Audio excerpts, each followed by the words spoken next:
Bienvenue à bord du vaisseau Hypersensas. Enfin bref, tout ça pour dire que tous les gens qui étaient au Fige, vous avez tous créé un cluster et c'est très sympa. C'est fortement probable. J'ai senti se recevoir genre des notifications de Toucan. Ça a dû être génial.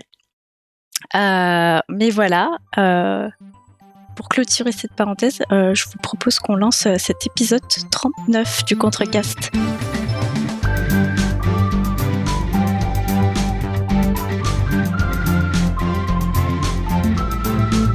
Le Contrecast, c'est quoi ? C'est un podcast où j'ai toujours autour de moi de véritables passionnés qui savent nous raconter leurs aventures sur un sujet qui leur a plu ou pas. Vous le savez sans doute désormais, chacun a sa chronique, puis on échange entre nous sur les différents sujets. On va commencer par le traditionnel tour de table avec une nouvelle voix. Enfin, pas vraiment nouvelle pour les patronautes et les auditeurs du Défaussé, mais plutôt nouvelle à la table du Contrecast. Et j'aimerais accueillir très chaleureusement Alex. Hello. Ah, le stress. Le stress non, qui stress revient. pas, c'est ton stress. Pourquoi le stress ? T'as été dans 2 podcasts du vaisseau ? Ouais, mais 3. c'est le 3e, c'est une nouveauté. C'est. J'allais dire, je connais personne autour de la table, c'est complètement faux. J'ai fait au moins un podcast avec tous. Ah non, pas John Couscous, mais. Pas John. Oh. Non, un peu stressant. Mais bien quand même, malgré malgré le Covid, tout ça. C'est un honneur de rejoindre cette équipe. Franchement, je suis trop contente que vous me l'ayez proposé. Donc voilà, j'ai hâte de discuter avec vous de vos passions, de vos coups de cœur ou vos coups de gueule. Voilà, j'ai hâte. On a souvent des coups de gueule, surtout quand Zaf est à côté. Mais c'est pas vrai. Non, c'est pas vrai, c'était complètement gratuit. Il a perdu le goût, hein, c'est possible. Oh. Oh là là. J'ai testé pour vous le Covid et c'est pas mon coup de cœur, ce sera un coup de gueule. Mais voilà. De quoi est-ce que tu nous parles du coup aujourd'hui ? Je vous parle de mon amour-haine pour JoJo's Bizarre Adventure. Ton amour-haine, ça commence bien. Moi, j'aime bien quand ça commence comme ça. Mais bon, t'es pas vraiment sur un terrain inconnu parce que, comme tu le disais, dans la continuité des hosts du Défaussé, dans la famille du Défaussé, je vais et fraîchement revenu de Cannes aussi, je vais appeler Zef. Comment est-ce que tu vas ? Oui, bonsoir. Ça va, je suis fatigué comme Alex. Pour les mêmes raisons. Et Cannes et le Covid. Alex et Zef vont aller dormir direct après l'enregistrement de ce podcast. C'est probable. De quoi est-ce qu'on se parle aujourd'hui, Zef ? Je vais vous parler d'anneaux, de vieux anneaux. Oh, ça veut rien dire. Ouh, ouais. Ça veut rien dire. Ça veut complètement rien dire. Et puis on va terminer ce tour de table avec celui qu'on ne présente plus vraiment, mais qui nous manque énormément, entre autres pour les blagues 5 étoiles, mais aussi généralement, tu vois. John, comment est-ce que tu vas ? Bah là, j'ai su mes larmes là pour la petite émotion, mais sinon ça va bien, ça va très bien, ça va toujours. Et de quoi est-ce que tu nous parles aujourd'hui ? Je vais vous parler d'une suite de l'Ouest prohibé. Voilà. On est très très bien dans la translation, j'allais dire. Dans les traductions, c'est presque trop bien même traduit. J'aimerais une version québécoise. Elle n'est pas encore sortie, non, j'en sais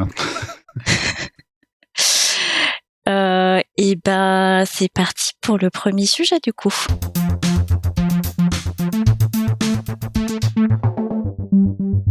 Avec ses dinosaures et ses mecs post-apo, Aloy n'en finit pas de sauver des mondes, et cette fois-ci par la conquête de l'Ouest, et je pense que c'est très très bien choisi comme accroche de phrase. Est-ce que tu reviens à cette table du Contrecast en nous apportant le platine du dernier Horizon, John ?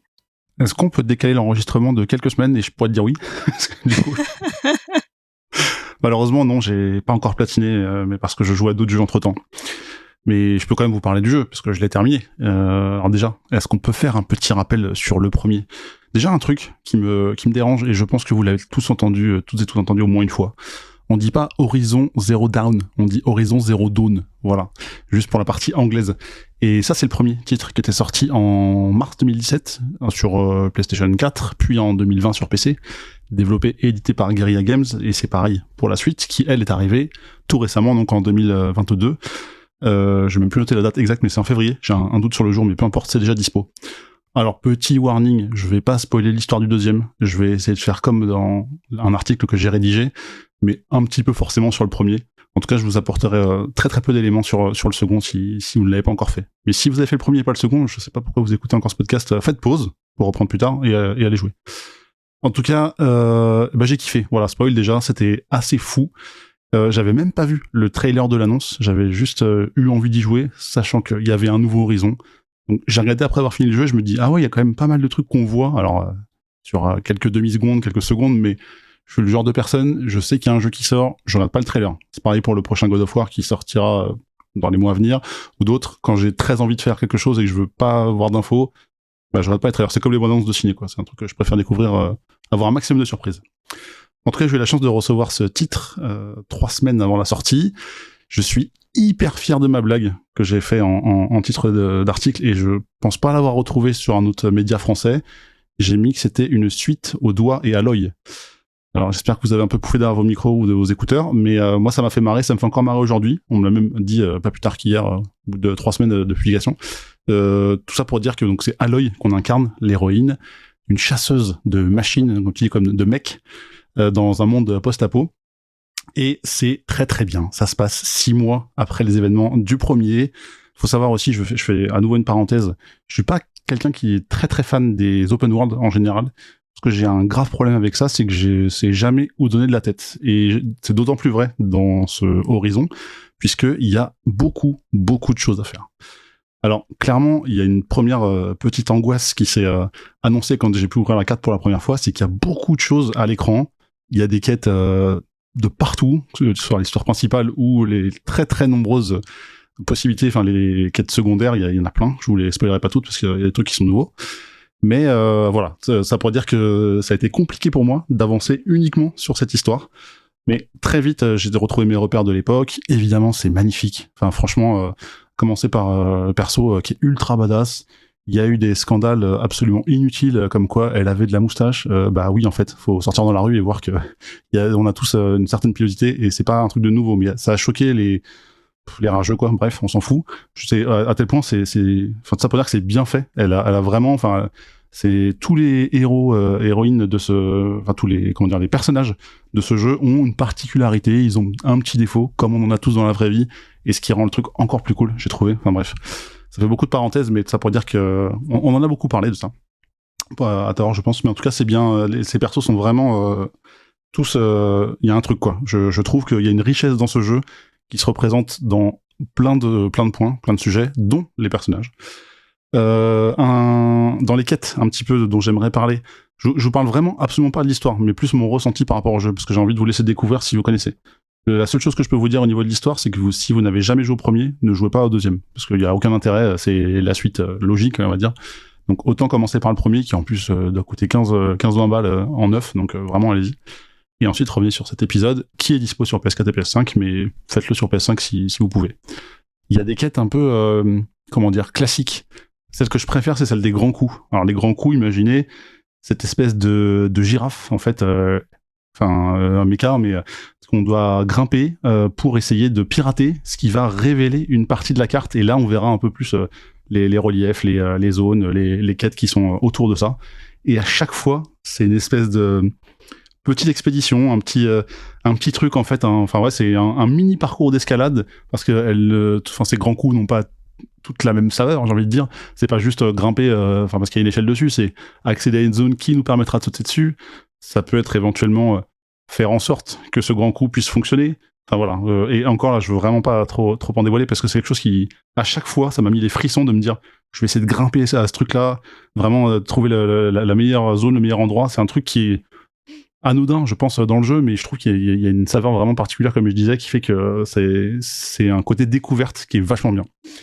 Évidemment, vous allez retrouver aussi des zones de chasse, des parcours, des petites épreuves, un peu plus de combat, Bien sûr, il y a toujours un énorme accès combat. Il y a des arbres de compétences qui sont assez riches, assez incroyables. Faut savoir que j'ai terminé le jeu en une 40aine d'heures. Je pense que j'ai débloqué un quart peut-être des compétences possibles qui existent dans ce jeu. Donc autant vous dire qu'en 40 heures, j'ai rien vu du jeu. Et pourtant, je l'ai terminé. Alors oui, je l'ai un petit peu peut-être rushé, c'est peut-être pas le terme, mais j'ai pas pris le temps que j'aurais aimé prendre sur les quêtes secondaires parce que j'avais quand même pour objectif de le terminer avant la sortie et pour pouvoir publier un article dessus. Et j'ai l'impression d'avoir absolument rien vu de ce jeu, quoi. J'ai vu que la partie visible de Iceberg et c'est ça qui me rend fou de jouer entre guillemets, mais c'est de me dire mais waouh, il y a tellement de trucs à faire dans ce jeu, c'est fou, quoi. C'est vraiment fou. Et je tairai, je pense, le reste des quêtes qu'on peut trouver dans le jeu parce qu'il y a vraiment de quoi faire. Enfin, on se lâche, quoi. Donc, on sent quand même que 5 ans d'écart entre les deux jeux, il y a un gap graphique énorme, il y a un gap dans la richesse de tout ce qu'on peut faire. Il n'y a pas un moment dans le jeu où on marche et il se passe rien, quoi. Il y a, je sais pas, ça va être un sanglier qui va passer. Alors désolé pour ça reste des bêtes virtuelles, mais on va devoir le tuer, le dépecer pour améliorer une arme. Au niveau des armes, il y en a pas mal, une petite dizaine, je pense, vraiment différentes. Après, il y a des qualités d'armes qui changent. Il y a des options à mettre sur les armes pour les améliorer en fonction de plein de choses. Enfin, il y a même un nouveau jeu. Bon, allez, mini spoil, un espèce de, pas un échec, mais, enfin, des échecs, pardon, mais un espèce de plateau avec des figurines on doit affronter l'adversaire. Enfin, un truc mais qui sert à rien, entre guillemets, ou presque dans le jeu. Et pourtant, on arrive à être immergé par ce truc-là, quoi. C'est vraiment incroyable. Donc ça m'a plu. Bien sûr, les bêtes, les mechas, c'est à chaque fois les combats, il y a un truc aussi, quoi. Donc ça peut être soit du piratage pour en faire des montures, pour pouvoir parcourir le jeu plus vite, même si très honnêtement, je pense que j'ai fait 80% de mes déplacements à pied. Plus des fois quand tu téléportes entre les camps, mais je prends un vrai plaisir à marcher dans ce jeu, à juste me balader et à aller là où le vent me mène, quoi. C'est un truc qui est assez fou. J'ai du mal à expliquer pourquoi ça me plaît, mais c'est un univers, c'est une richesse, c'est une héroïne qui est ultra badass, bien sûr, mais il y a un truc qui fait qu'on a envie d'aller plus loin dans tout ce qu'on nous propose à l'écran, et au final, si on peut ne pas suivre que l'histoire principale, même si évidemment on a envie. Mais ouais, c'est mon problème des open world, c'est d'aller un peu n'importe où, n'importe quand. Mais je trouve que le moindre personnage qu'on croise dans l'aventure a un truc. Toutes les tribus ont des particularités, les décors sont vraiment différents, ils ont chacun un passé et une histoire. Il n'y a pas un personnage qui m'a fait dire non mais lui il ressemble à rien, quoi. J'ai été marqué par tout ça, quoi. Et j'ai voyagé vraiment dans ce jeu, ne serait-ce que jusqu'au mode photo, où j'ai fait je sais pas combien de screenshots. Alors oui, petite parenthèse, ça s'appelait Razef, mais moins que dans Final Fantasy VII Remake, mais c'est un détail. Ça, c'était plus le passé qui parlait. Mais là, en tout cas, ouais, je me suis vraiment arrêté. Des fois, je fais, oh, il y a une belle exposition au soleil, il y a une belle image, il y a un truc à faire. Donc là, hop, je passe en mode photo, je change 2-3 réglages, machin, je fais un screenshot, et au bout du compte, je réalise que ça fait 15 minutes que je suis juste posé dans ce mode-là à faire une photo souvenir de mon voyage, en fait. Donc j'ai eu quasiment l'impression de voyager dans ce jeu, alors qu'en fait c'est juste un jeu d'action, mais juste avec des énormes guillemets, bien sûr. Et vas-y, t'avais une question. Après je suppose que l'open world fait ça aussi, c'est pour justement pousser un peu tout le monde à se balader et à justement prendre des photos. Enfin, c'est un peu l'idée. C'est l'idée de base, c'est vrai. Après, je trouve que le mode photo est particulièrement bien fait, comme dans pas mal de gros jeux, de grosses productions aujourd'hui. Mais c'est un truc qui fait que, ouais, je sais pas, t'as envie de prendre des souvenirs, quoi. Tu fais, ok, je me souviens, j'ai croisé un perso à ce moment-là. Au fond, il y avait un mecha que j'allais affronter ou que j'allais dompter.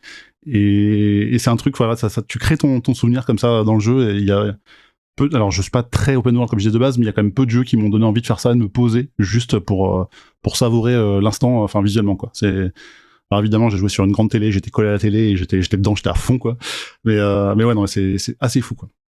Après, en termes de ce que j'ai bien aimé aussi dans ce jeu, il y a un truc qui est très bien, c'est le côté paramétrage. C'est que t'as envie de jouer en mode hardcore, la bête te touche, t'es mort, tu peux. Au contraire, t'as envie de te balader et genre tu bourrines, tu mets 45 coups, enfin même pas, t'as pas besoin, limite t'en mets 2, c'est fini. Bah c'est possible aussi. En fait, il y a énormément de choses qu'ils ont apporté à ce niveau-là, au niveau du paramétrage, pour que tu savoures ton aventure avec ton niveau de jeu. Donc c'est entre guillemets un pari risqué, hein, parce que moi j'ai joué en normal dès le début, parce que de base je change pas la difficulté, et si je lutte un peu, je descends, ou au contraire, si c'est trop facile, bon, je monte rarement, j'avoue, mais là, j'ai pris le parti de descendre un petit peu la difficulté pour voir la différence et me rendre compte que finalement, les combats où je galérais, j'étais largement au niveau après en facile, mais bon, c'était aussi pour aller plus vite, hein, mais très clairement, le mode normal, il y a un petit côté challenge. Je pense que la fin, je l'aurais pas fait facilement normal, sauf si j'avais fait beaucoup de quêtes secondaires, que j'avais pris de niveau pour améliorer toutes mes armes, etc., quoi. Mais voilà, je pense qu'il m'aurait fallu peut-être 10-15 heures de plus pour le terminer en normal, et ça aurait été tout aussi bien. Et il y a un truc aussi qui est vachement bien, même si ça peut déranger certaines personnes, c'est l'usage de la DualSense, donc la manette, avec ces retours haptiques, où quand on va tirer à l'arc, on va se rendre compte qu'il y a une petite résistance au niveau de la manette. Quand on va forcer un coffre, un truc, une porte ou autre, c'est pareil, il y a des petits moments comme ça. Ou alors, au moindre pas, ou quand on grimpe une falaise, on se rend compte des légères vibrations. Et je trouve que ça... La manette est vraiment bien exploitée par rapport à d'autres jeux, donc ils ont vraiment poussé jusque-là. Ça dérange certaines personnes, on peut retirer les vibrations, pas de problème. Évidemment, je pense que ça consomme énormément la batterie, hein. Je pense qu'on doit être sur du 6-7 heures la pleine charge de manette quand on joue à Horizon, donc ça c'est un petit peu dommage, mais c'est compréhensible. Mais à côté de ça, voilà, ils ont vraiment... il y a un truc qui est partout dans l'expérience, quoi, jusque la prise en main où... ça vibre si on court, si on se prend une décharge, si on prend un truc. C'est logique, hein. C'est logique, mais c'est bien fait. Il y a vraiment plein d'intensités de vibrations qui rendent la chose encore plus cool. Et bien sûr, tu me posais la question en amont. Donc j'ai pas eu le platine, mais ils ont quand même bien exploité la feature PlayStation 5 que très peu de studios prennent en compte sur les trophées. C'est que là, en fait, il y a un compteur de trophées. S'ils te disent tu 20 ennemis, tu commences à 0 sur 20 et c'est écrit à l'écran, donc tu vois où est-ce que t'en es dans ces trophées-là. Ça, je pense que petit bémol pour tous les autres studios qui l'utilisent pas encore, ou très très peu. Par exemple, Gran Turismo 7 le fait pas, qui est aussi un autre gros jeu du moment, mais ça c'est cool. Pour voir ta progression quand t'aimes les trophées, c'est sympa. Ils l'ont mis en place sur PS5, mais c'est pas encore assez exploité à mon sens. Typiquement, sur Gran Turismo, il y en a un, faut faire 13 000 km, tu sais pas à combien t'es, quoi. Donc, faut juste un peu les compter, quoi. C'est un peu chiant. Au final, j'ai vraiment parlé de tout sauf de l'histoire, et je tiens à ne pas en parler parce que j'ai envie de vous laisser découvrir, parce que j'ai vraiment été... Je pense qu'il y a la phase d'intro où j'ai passé 4-5 heures à rentrer à connaître cette histoire de l'Ouest prohibé dont on parle dès le début du jeu. Et il y a une scène qui m'a marqué, un premier combat, une première bataille, et là je me suis dit, ok, j'ai vraiment envie, là je rentre dans le jeu, il m'a fallu 5 heures pour être vraiment à fond dedans. Et au niveau de l'histoire, quand j'ai rencontré différents personnages avec lesquels on va suivre notre aventure, certains vont rester avec nous, d'autres non, ou ça dépend. Vraiment, je tiens à rester vague là-dessus. Et j'ai vraiment rassemblé un peu ma bande de potes, entre guillemets, tous différents, tous avec leurs particularités, et au final, pour mener un combat qui, on l'espère, se passera bien, ça je vous laisse découvrir. Mais en tout cas, ouais, je sais pas pourquoi, j'ai pas encore... rejouer tous les soirs à ce jeu parce que je kiffe vraiment. Au niveau des dialogues, des textes, quand on termine le jeu, les textes des quêtes secondaires peuvent être changés en fonction de... si on a fini ou pas, donc ça veut dire qu'il y a pas mal de quêtes où ils ont fait les doubles dialogues. Est-ce que t'as terminé ou pas? Il y a plein de trucs qui m'ont même surpris dans la narration, dans le jeu, et vraiment, c'est un immense coup de cœur. C'est un de mes jeux, que ça sera clairement dans mes jeux de l'année. Alors, j'ai pas joué à Elden Ring encore, mais c'est sûr que c'est dans mon top 3 sans problème. Et vraiment, faites-le, quoi. C'était fou. Je sais pas si vous avez prévu de le faire, si vous avez fait le premier, mais faites-les, quoi. Les Horizons, c'est vraiment des jeux c'est un univers vraiment chouette, quoi. Voilà. Ce que j'avais à dire sur ce Horizon Forbidden West, et c'est ouf. C'est vraiment ouf. Moi, j'avais juste une interrogation avant de passer la parole à Alex et Zef. Comment dire, j'ai pas fait Horizon Dawn, donc mais voilà, j'ai vu pas mal de morceaux de gameplay et j'ai lu pas mal de critiques, mais j'avais une question sur le fait qu'ils aient délibérément choisi une zone donc l'Ouest américain a priori, si je me suis bien renseignée. Comment est-ce qu'ils ont...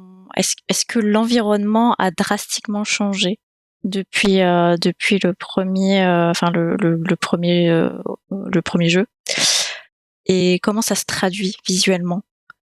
Est-ce que tu vois à part l'upgrade graphique qu'il y a forcément eu entre le premier et le deuxième, est-ce que comment ça se traduit visuellement en termes de richesse d'environnement Alors oui, évidemment, il y a le gap graphique entre les 5 ans et la console au-dessus, mais ça c'est aussi ça se représente pardon dans la richesse de tous les éléments, ne serait-ce que du décor. Enfin, tu vois le mouvement des feuilles, des arbres, des branches et de la faune, etc. Enfin, la faune et flore qui est vraiment vivante en fait. Et c'est là où il y a ce sentiment, comme je te disais, de jamais s'ennuyer, de toujours avoir un truc en visu.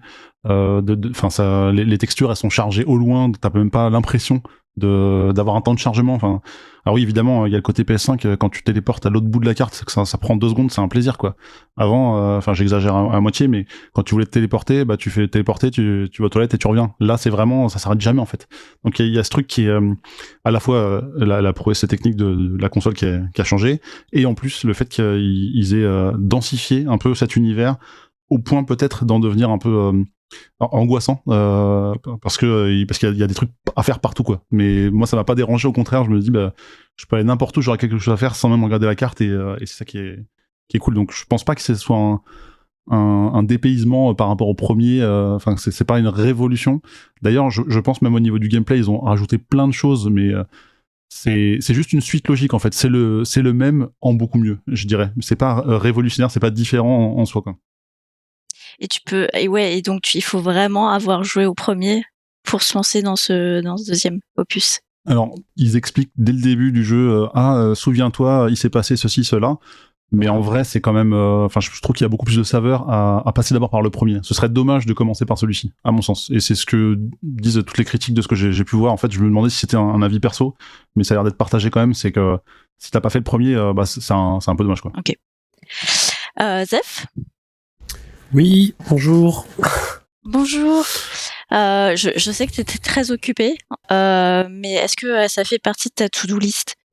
En fait, j'ai une relation bizarre avec Horizon, parce que le premier, on me l'avait j'étais ultra excité quand il était annoncé, à sa sortie aussi, et quand j'ai mis la main dessus pendant les alors je sais plus combien de temps de jeu il a fallu pour le platiner, parce que j'ai fait les platiner quand même, mais je pense que pendant la grosse première partie du jeu, la grosse première moitié, je me suis chié mais incroyablement fort, et je trouvais le jeu survendu par rapport à ce qu'il promettait en fait. Et du coup, je trouve que il y avait énormément de trucs dedans qui étaient assez classiques en vrai, et qui révolutionnaient pas grand chose. Tu vois, les combats promis en mode ultra chasse pour les dinosaures, en fait, ils étaient un peu survendus parce qu'il suffisait de poser un piège ou deux. En fait, je trouve qu'il y avait pas grand chose de révolutionnaire dans le jeu.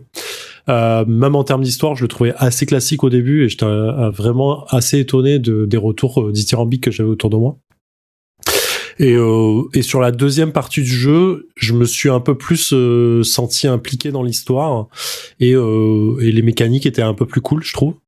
Mais voilà, j'ai passé un bon moment de jeu. Aujourd'hui, je m'en souviens à peine, en vrai. Il est passé un peu... je suis passé à autre chose. Mais j'ai un bon souvenir général du jeu, sans être la personne la plus excitée du monde quand le 2 a été annoncé. Donc j'ai envie de faire le 2. J'ai vu passer des screenshots qui sont absolument incroyables en mode photo sur Twitter et autres, sur le 2, qui me donnent vraiment envie juste pour l'expérience visuelle, sachant que à la base je suis pas quelqu'un qui est vraiment beaucoup d'appétence pour les jeux ultra beaux. En fait, je m'en fous complètement de savoir si le jeu est pas en 60 fps ou s'il y a un peu d'aliasing ou du reste. Enfin, je m'accroche vraiment pas à ça en fait. Tant que ça me ruine pas l'expérience de gameplay pur et dur, je m'en fiche complètement. Mais clairement, il y a un truc qui me le vend. Je me souviens que la fin du 1 était un peu restée en mode cliffhanger un peu violent. Tu me corriges ou pas, John ? Ouais, non, t'as raison, c'est ça. Ouais. Je crois que la fin du 1, c'était en mode what ? Mais pourquoi en fait ça s'arrête là ? Et du coup, j'étais un peu pas déçu mais excité, en me disant ok, ça veut dire qu'il y aura une suite, et j'ai hâte de faire la suite de l'histoire. Et clairement, je le ferai. Là, j'ai juste été occupé avec un autre jeu ces derniers temps, mais en vrai, je le ferai largement. Alex, plutôt familière avec Horizon ou pas du tout. Alors moi j'ai un petit problème avec les RPG, c'est que en gros j'ai la cinétose, j'ai le mal de mer dès que je joue, ce qui veut dire que les RPG, bah j'en ai commencé des tas et des tas et des tas sans jamais les finir parce qu'il faut passer un point de malaise de plusieurs heures au bord de la nausée pour la passer, ce qui fait qu'en fait ce genre de jeu bah je peux pas trop y jouer, donc c'est un peu mieux quand je regarde quand je suis en mode viewer, quand quelqu'un joue à côté de moi ou quand je regarde sur Twitch, mais sinon j'ai tendance à juste demander à ce qu'on me raconte les histoires parce que bah du coup ça me rend pas malade et au moins ma curiosité est assouvie. Et donc par exemple il y a Zef qui m'a raconté The Last of Us, il m'a raconté le 1 et le 2. Trop bien. Ouais. Bon, ça y est, ma phobie des zombies, mais bon, voilà. Donc, Horizon, malheureusement, non, je pense que je suis en train d'essayer de trouver des solutions à cette cinétose, donc peut-être qu'un jour je pourrai y jouer. Mais justement, du coup, comme John, tu voulais pas raconter du tout le 1, le 2, est-ce que tu peux faire pitcher le 1? Parce que oui, en effet, je l'ai vu passer, mais alors pour le coup, non, j'ai même pas essayé d'y jouer, hein. Pour le coup, là, j'ai abandonné un petit peu de jouer à ce genre de jeu. Alors, sans forcément raconter le 1, ce que je peux te proposer, et même je peux mettre un lien dans la description du podcast, c'est qu'en fait, il y a pas mal de chaînes, enfin j'en ai déjà vu plusieurs en tout cas, des chaînes YouTube qui te montrent les vidéos, mais juste les cinématiques en fait des jeux, ce qui t'évite d'y jouer si t'as pas envie, si tu veux gagner du temps. En fait, tu vois ça un peu comme un film, et au final, c'est entrecoupé de certaines scènes de gameplay, mais ce qui compte, c'est que vraiment t'as toute l'histoire. Donc, tu peux te faire un film en mode ça peut durer parfois 5-10 heures en fonction des durées des cinématiques, mais je trouve ça assez cool quand t'as pas envie de faire un jeu, de le vivre comme ça autrement, juste pour la partie narration, quoi. Ouais, donc, carrément. Peut-être vous trouvez un lien, il est peut-être déjà dans la description du podcast, ou au pire il y aura quelque chose qui ressemble. Très certainement apparu dans la description du podcast. Juste, à un moment t'as dit qu'il y avait t'avais pas fini de débloquer toutes les compétences et que t'avais déjà fini le jeu, c'est ça? En fait, c'est ça. Il y a plusieurs axes sur lesquels tu peux mettre tes points de compétences. Moi, j'ai choisi plutôt une aventurière qui est assez corps à corps, mais j'aurais pu prendre plus en stealth, en comment dire, en archère, etc. Mais j'ai d'abord axé sur le bourrin, quoi. En fait, de base, parce que c'est ma façon de jouer. Mais justement, c'est comme ça où, enfin, chacun se fait sa propre aventure. Et là, de toute façon, je vais refaire des quêtes secondaires et je vais finir par aller voir des compétences que j'ai jamais explorées auparavant.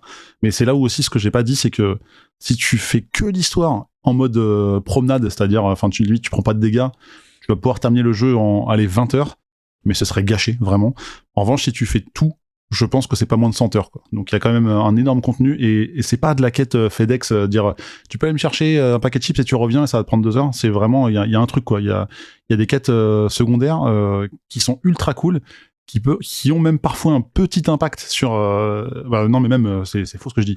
Il y a quelques choix qui sont importants, qui ont un impact assez important sur, je l'ai déjà dit, sur la suite de l'histoire. Et j'ai vu une vidéo de quelqu'un qui jouait, je fais oh mais j'ai pas eu ça moi en fait. Et du coup j'ai vécu mon aventure. Alors on n'est pas sur un jeu à choix non plus, mais il y a quelques éléments qui sont assez costauds en fait. Voilà, il y a un personnage qu'on voit différemment en fonction d'un choix, quoi. Donc si vous voulez savoir de quoi je parle, Attends, mais j'en parlerai en privé. Si tu le fais pas, du tout et que t'es passé à côté, en gros, tu loupes une partie de l'histoire, quoi. C'est pas que tu loupes une partie de l'histoire, mais c'est que tu la vis différemment, en fait. C'est que t'as une variation, en fait. T'as une variation. Alors moi, pour le coup, le choix que j'ai fait a écourté quelque peu certains passages. Mais bon, j'ai vraiment pas envie d'en parler parce que ça serait un méga spoil. Mais en tout cas, quand je l'ai vu après sur un stream, j'ai fait ah ouais. Donc il y a vraiment une différence, quoi. C'est là où j'ai compris qu'ils avaient poussé le truc un peu plus loin. Ça a l'air assez fou quand même, hein. L'univers et tout. Enfin là, du coup, je regardais quand même pas mal de bandes annonces pendant que tu étais en train de parler. Et c'est vrai que l'univers du 1 avait l'air déjà super riche, mais alors l'univers du 2, ça a l'air d'être dans des endroits, des biomes, tu traverses des biomes qui ont rien à voir, quoi. J'ai l'impression c'est assez impressionnant. C'était là ma question, c'est parce que moi j'ai vraiment une image fixe du 1 où voilà, t'es en pleine nature, t'as un peu de ruines par-ci, ruines par-là, mais ouais, t'avais un côté très jungle dans le 1 seulement, en fait. Ouais, c'est ça. Ouais. Et je me demandais s'ils avaient plus ou moins fait la même sauce en un peu plus urbain, parce que qui dit open world dit que t'as forcément un peu plus de taf à fournir là-dessus, un peu plus de matière pour combler t'as ton open world, quoi.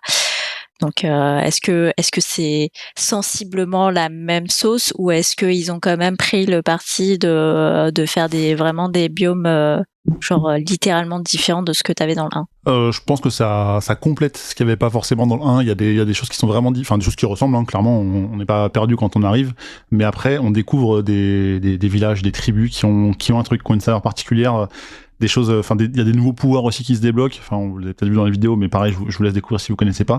Et on va accéder à des nouvelles zones auxquelles on s'attendait pas forcément à accéder. Et typiquement, il y a un monde un peu aquatique, on va dire, que j'ai vraiment apprécié parce que j'ai pas souvenir d'avoir vu ça dans le premier, quoi. C'est ce passage dans lequel je suis resté peut-être 2-3 heures, j'ai fait ah ouais, c'est vraiment j'ai oublié que j'étais dans Horizon, quoi, à un moment donné. Donc c'est ça aussi qui m'a plu, quoi, ce côté cette variété, en fait. Ok. On n'en dira pas plus parce qu'effectivement, je pense que vous spoiler l'histoire, c'est pas le but. Mais j'espère que ça vous a tous donné envie. Horizon Forbidden West, c'est sorti en février de cette année. C'est développé par Guerrilla Games et c'est dispo sur PS4 et PS5 à partir de 60€.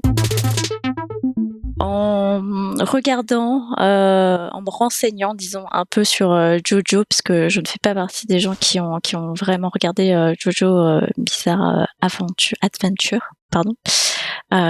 J'avoue que je suis tombée sensiblement sur la même chose, genre indescriptible, absurde, mais quand même qui fait un super gros hit au Japon. Mais aussi en France, parce que j'ai vu que non seulement ils ont eu une expo temporaire au Centre national des arts de Tokyo, mais aussi ils ont fait une petite parenthèse en France. Au Louvre. Sur une expo au Louvre. Et du coup, moi, j'étais un peu intriguée. Est-ce que tu nous en dirais pas plus, Alex, avec sur plaisir. Jojo's Bizarre Adventure?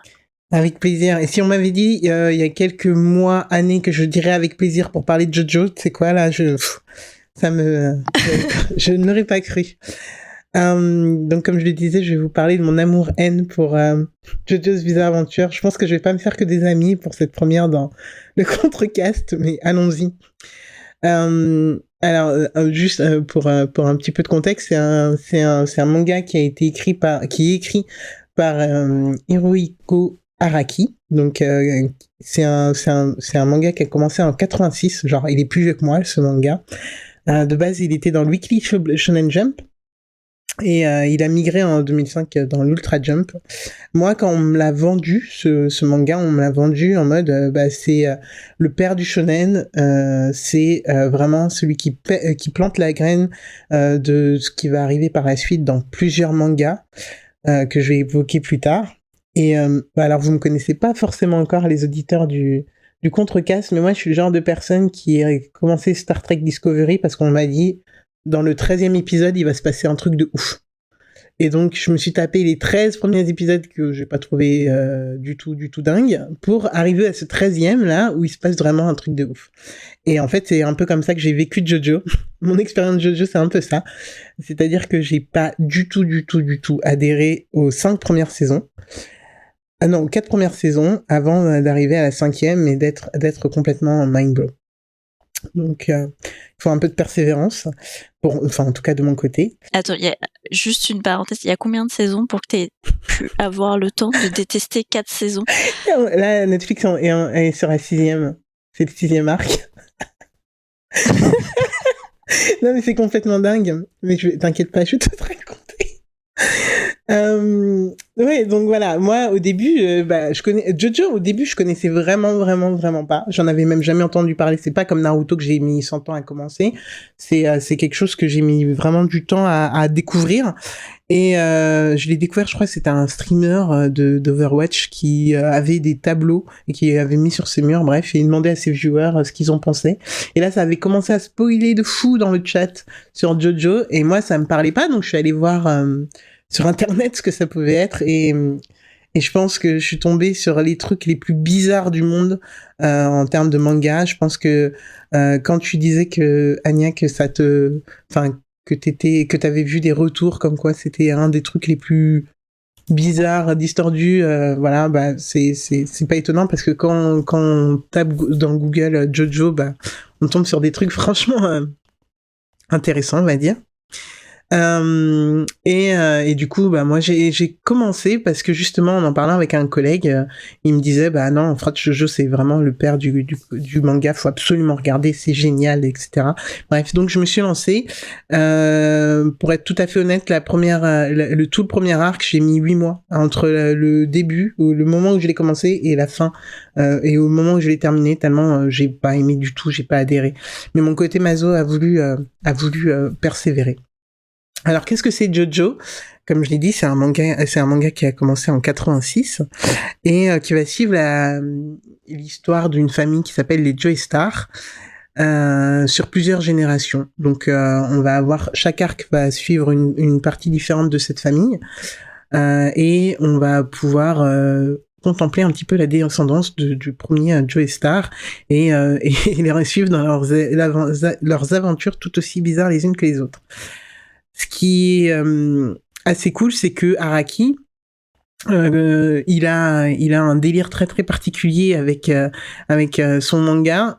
C'est que chaque arc va être un genre cinématographique complètement différent et donc il va explorer plusieurs aspects, on va dire, du cinéma et plusieurs trucs qui n'ont rien à voir les uns avec les autres.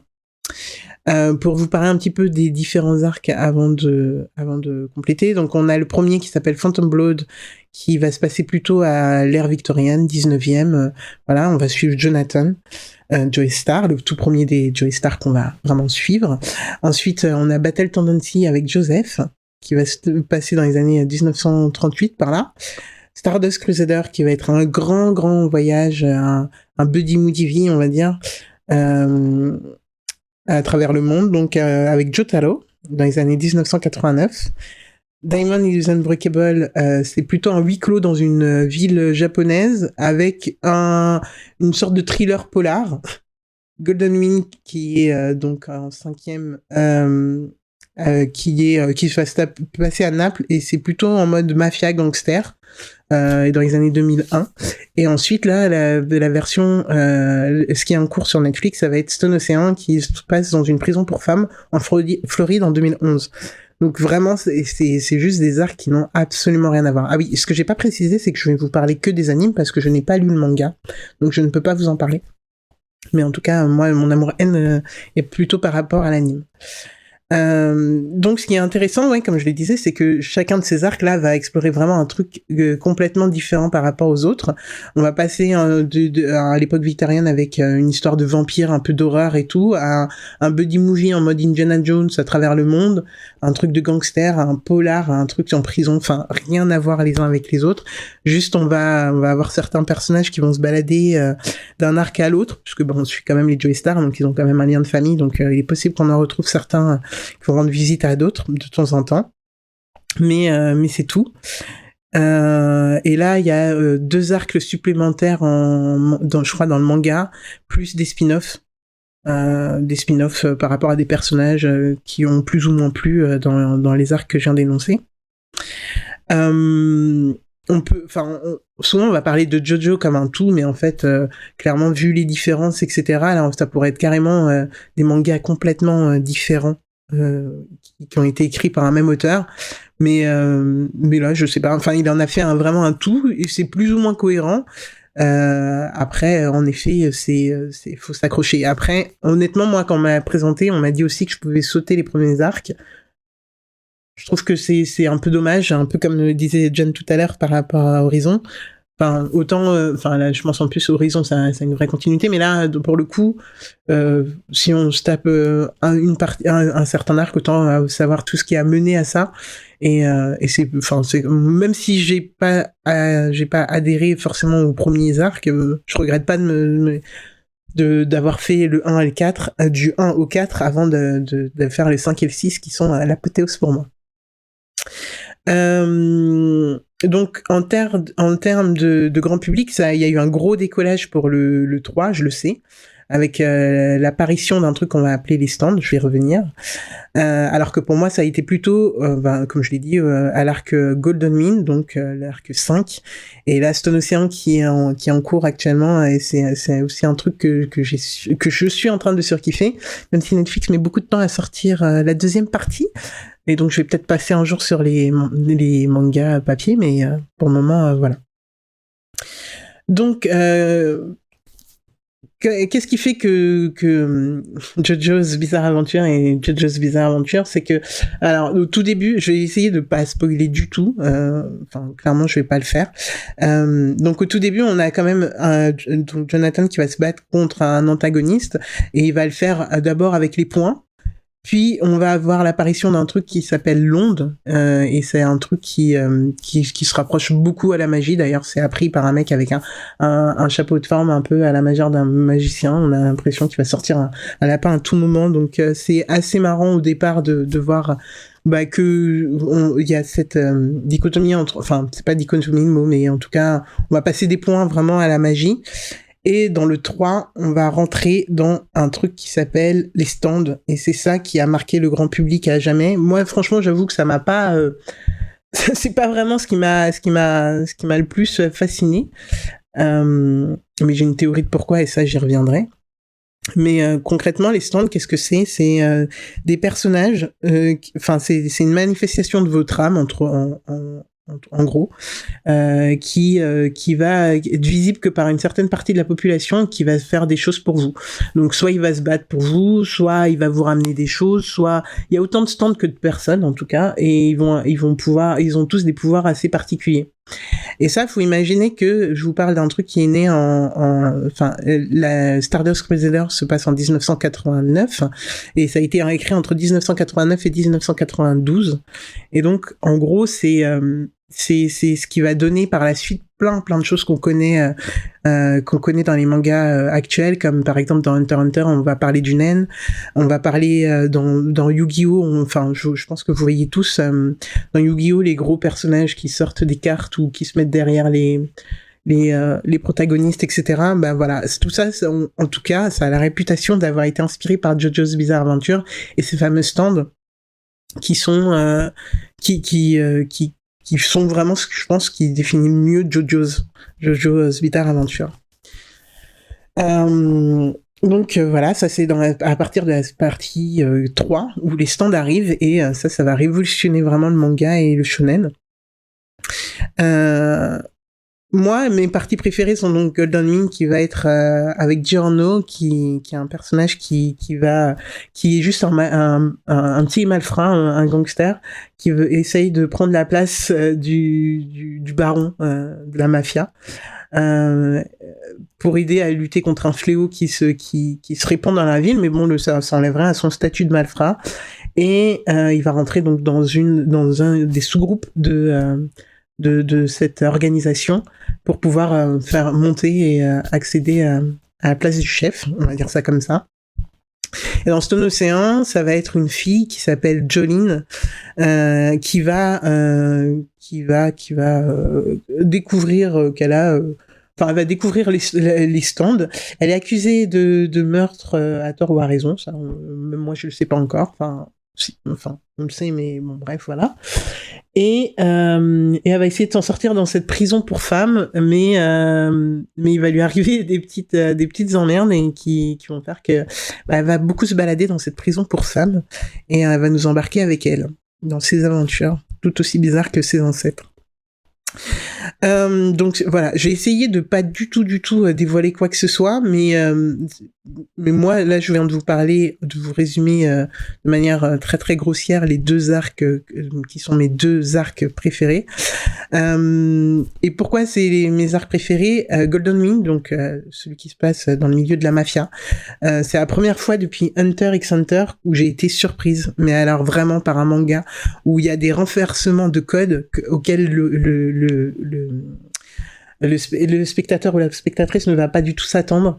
Et je trouve, dans les mangas, dans les shonen, souvent on a des renversements de situation qui sont plus ou moins attendus, qui sont plus ou moins Deus Ex Machina. En plus, dans JoJo's, alors le Deus Ex Machina, c'est puissance fois 1000, mais du coup, ce qui pousse encore plus le fait qu'on s'attende à certaines choses et quand Araki arrive à bouleverser cet ordre qu'il a lui-même établi, c'est assez dingue. Tandis que dans Stone Ocean, tout simplement, Ce qui m'a fasciné, je pense, dedans, c'est, on peut se dire, bah, des femmes dans une prison, on l'a déjà vu, c'est Orange is the New Black. Mais, en fait, même si, le manga se déroule dans les années, 2001, Araki, il a écrit ça en 1995, j'avais 5 ans, quoi. Et son personnage principal, c'est une femme forte en plus, et qui est dans une prison de femmes, donc on s'attend à voir que des femmes.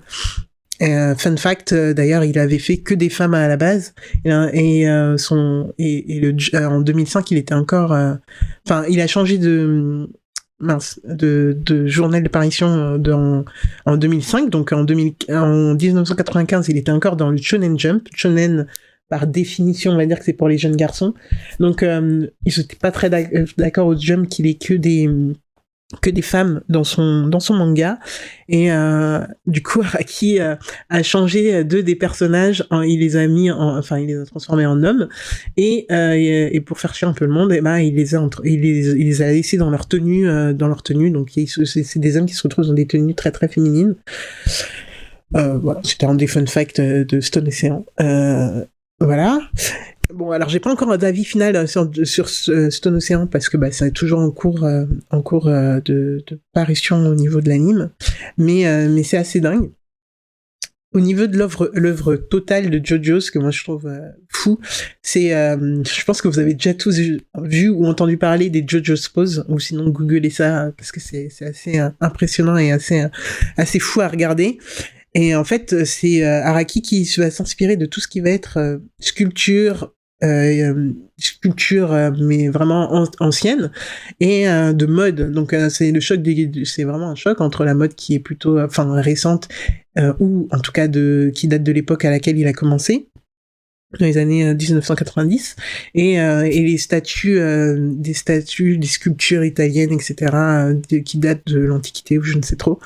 Donc ça, c'est assez fou, mais aussi la pop culture et la musique, ce qui veut dire que tout ça, il le mélange, et il en fait un melting pot, et ça fait son univers qui peut paraître tellement pulp et tellement déconcertant en premier lieu.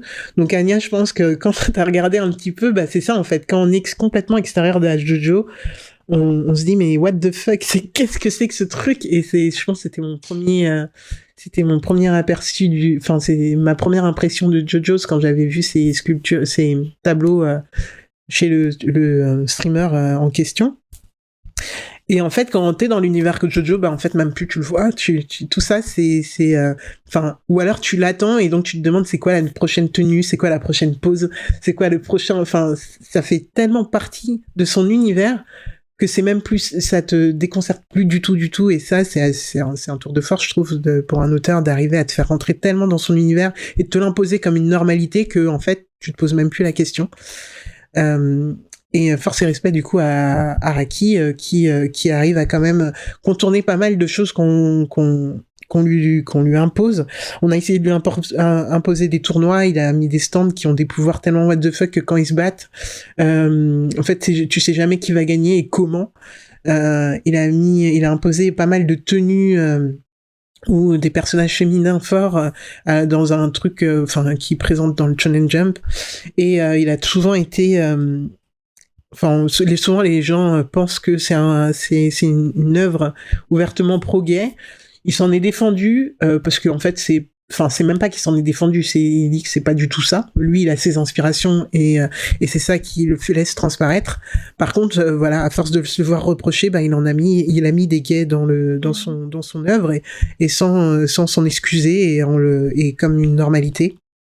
Donc franchement, je trouve que comme auteur, c'est un must. Enfin, moi j'adore. Franchement, je trouve que je trouve ça fort en fait pour quelqu'un. Je le rappelle, 1986. C'est fou. Et les gars, en fait, il fait sa vie, et c'est très bien. Et donc, si JoJo s'inspire clairement de la pop culture et du monde et de l'art, etc., ça a vraiment inspiré tout ce qui est venu après. Et donc, comme je l'ai dit, avec les stands et les ondes, on va retrouver les naines de Hunter x Hunter, on va retrouver le haki dans One Piece, ou encore les fruits du pouvoir, les fruits du démon dans One Piece. Dans Yu-Gi-Oh, dans Food War, on va retrouver énormément de choses, mais aussi il y a des personnages carrément qui ont été créés en hommage. Genre, Hisoka est clairement inspiré du plus grand méchant de JoJo's Bizarre Adventure, donc Hisoka dans Hunter x Hunter, qui est, je sais pas, le clown, pour ceux qui voient pas, qui est Hisoka. Ouais, le clown un peu pervers, bizarre, enfin bref. Un peu pervers, un peu malaisant, un peu... Complètement malaisant. Pédo. Ouais, limite pédophile, ouais, enfin bref. Indescriptible ce personnage encore. Et en fait, quand on met Hisoka, enfin, tapez juste Hisoka, JoJo's Bizarre Adventure et vous allez voir, en fait, il y a des grosses inspirations. Pamu, elle est carrément tirée d'un personnage aussi dans des arcs de JoJo's. Et Death Note aurait été... Alors ça, j'ai pas réussi à retrouver. En fait, j'ai pas vraiment cherché, mais on m'a dit que Death Note, donc tout le manga de Death Note a été complètement tiré d'une partie de l'arc dont je vous parlais en huis clos. L'arc qui va se passer en huis clos dans une ville... Donc c'est fou en fait, juste de se rendre compte que ouais, ok, le monsieur s'est inspiré de pas mal de choses, mais il a inspiré tellement d'autres choses, c'est assez fou. Donc moi mes bémols, hein, clairement, c'est tout ce qui est baston pour baston, bon bah, ça m'a pas forcément transcendé. Donc d'où les arcs qui pour moi m'ont marqué, malgré le début des stands. Excusez-moi, je vais faire un truc dégoûtant. Je vais couper mon micro 2 secondes, excusez-moi. Je suis désolée. Désolée, Ketrus, pour ce montage. Donc voilà. Donc ouais, donc moi l'arc de Stardust Crusader et de Diamond is Unbreakable qui est plus baston, huis clos, tranche de vie. Et puis Polar, bon moi ça m'a moins transcendé.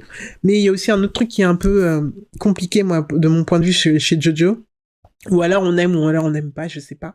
Mais en tout cas, là où SNK et One Piece vont être des œuvres qui vont être construites par leurs auteurs, pour complètement avec beaucoup de cohérence et pour qu'on retrouve des éléments au fur et à mesure de l'histoire, qu'on comprenne tout, que tout voilà, une pelote de laine qu'on défile, bah là Araki lui s'en fout. Il a construit son œuvre comme il est en train de la construire, et donc je pense qu'en fait il y a des idées qui viennent les unes sur les autres, et donc il y a des trucs qui sont complètement incohérents, des facilités scénaristiques qui seront jamais expliquées, des Deus Ex Machina mais tout au long, mais vraiment des trucs dingues, et c'est à la fois et drôle et dérangeant quand on retourne en arrière. Il y a des vidéos entières sur YouTube où il y a les fun facts ou les trucs jamais expliqués de JoJo's Bizarre Adventure. C'est juste drôle en fait. Enfin, c'est drôle et dérangeant, hein. Vraiment. Il y a les deux, je pense. Moi, ça m'a beaucoup dérangé au début, surtout les Deus Ex Machina des 4 premières parties. La 5e a tout pardonné. La 5e pour moi, c'était la rédemption, mais c'est pas grave. Et je pense que JoJo est né pour être à l'ère d'internet, avec tous les mèmes, franchement, et toutes les références qu'il peut y avoir. Enfin voilà, JoJo est né pour être à l'ère d'internet. Et pour finir, je dirais que voilà, tomber dans JoJo, c'est l'adopter, et donc c'est attendre à vie la prochaine histoire, vouloir savoir ce qui va se passer en préparant cette chronique.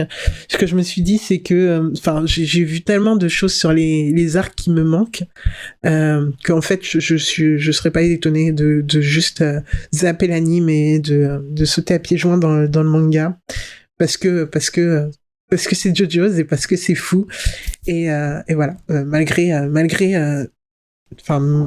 tous les défauts que moi j'arrive à lui voir, je peux pas m'empêcher de trouver qu'Araki, bah, c'est un maître, et que son œuvre, elle est juste dingue. Ok, donc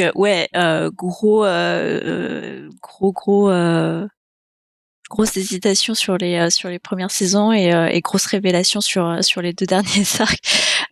Ouais, moi j'avoue, alors tu vois, j'avais pas d'attente quant à ta chronique, pas dans le mauvais sens, hein, elle est parfaite telle qu'elle est, mais je m'étais dit, est-ce que Alex va réussir à me donner une vision plus claire de ce qu'est JoJo? Et en fait, je ressors encore plus avec encore plus de doutes quant à ce que je dois attendre sur le manga. Non, mais franchement, tu sais quoi, c'est limite c'est pas, le mot c'est pas ça, mais c'est limite un compliment, parce que c'est exactement, voilà, t'as défini JoJo. Pour moi, hein, t'as défini JoJo là. En mode, bah ouais, tu sais pas ce qui t'attend. Mais même moi, je sais pas ce qui m'attend.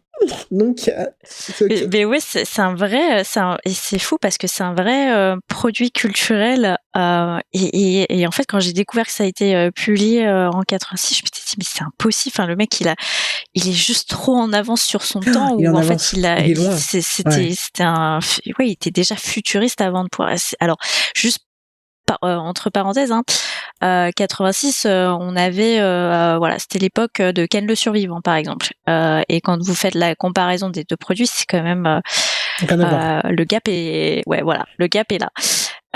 Mais c'est pour ça, John, je pense est-ce que excuse-moi, ouais. c'est comme pour ça aussi que j'aime pas je pense les 4 4 premiers arcs qui sont carrément en avance sur leur temps, mais par rapport à ce que nous on a maintenant, bah en fait moi je le trouve pas ouf, alors qu'en fait ça a inspiré tout ce qu'il y a maintenant. Donc c'est vrai que faut quand même aussi remettre ça carrément en perspective. Et ouais, du coup, John, est-ce que t'as déjà lu, regardé Jojo?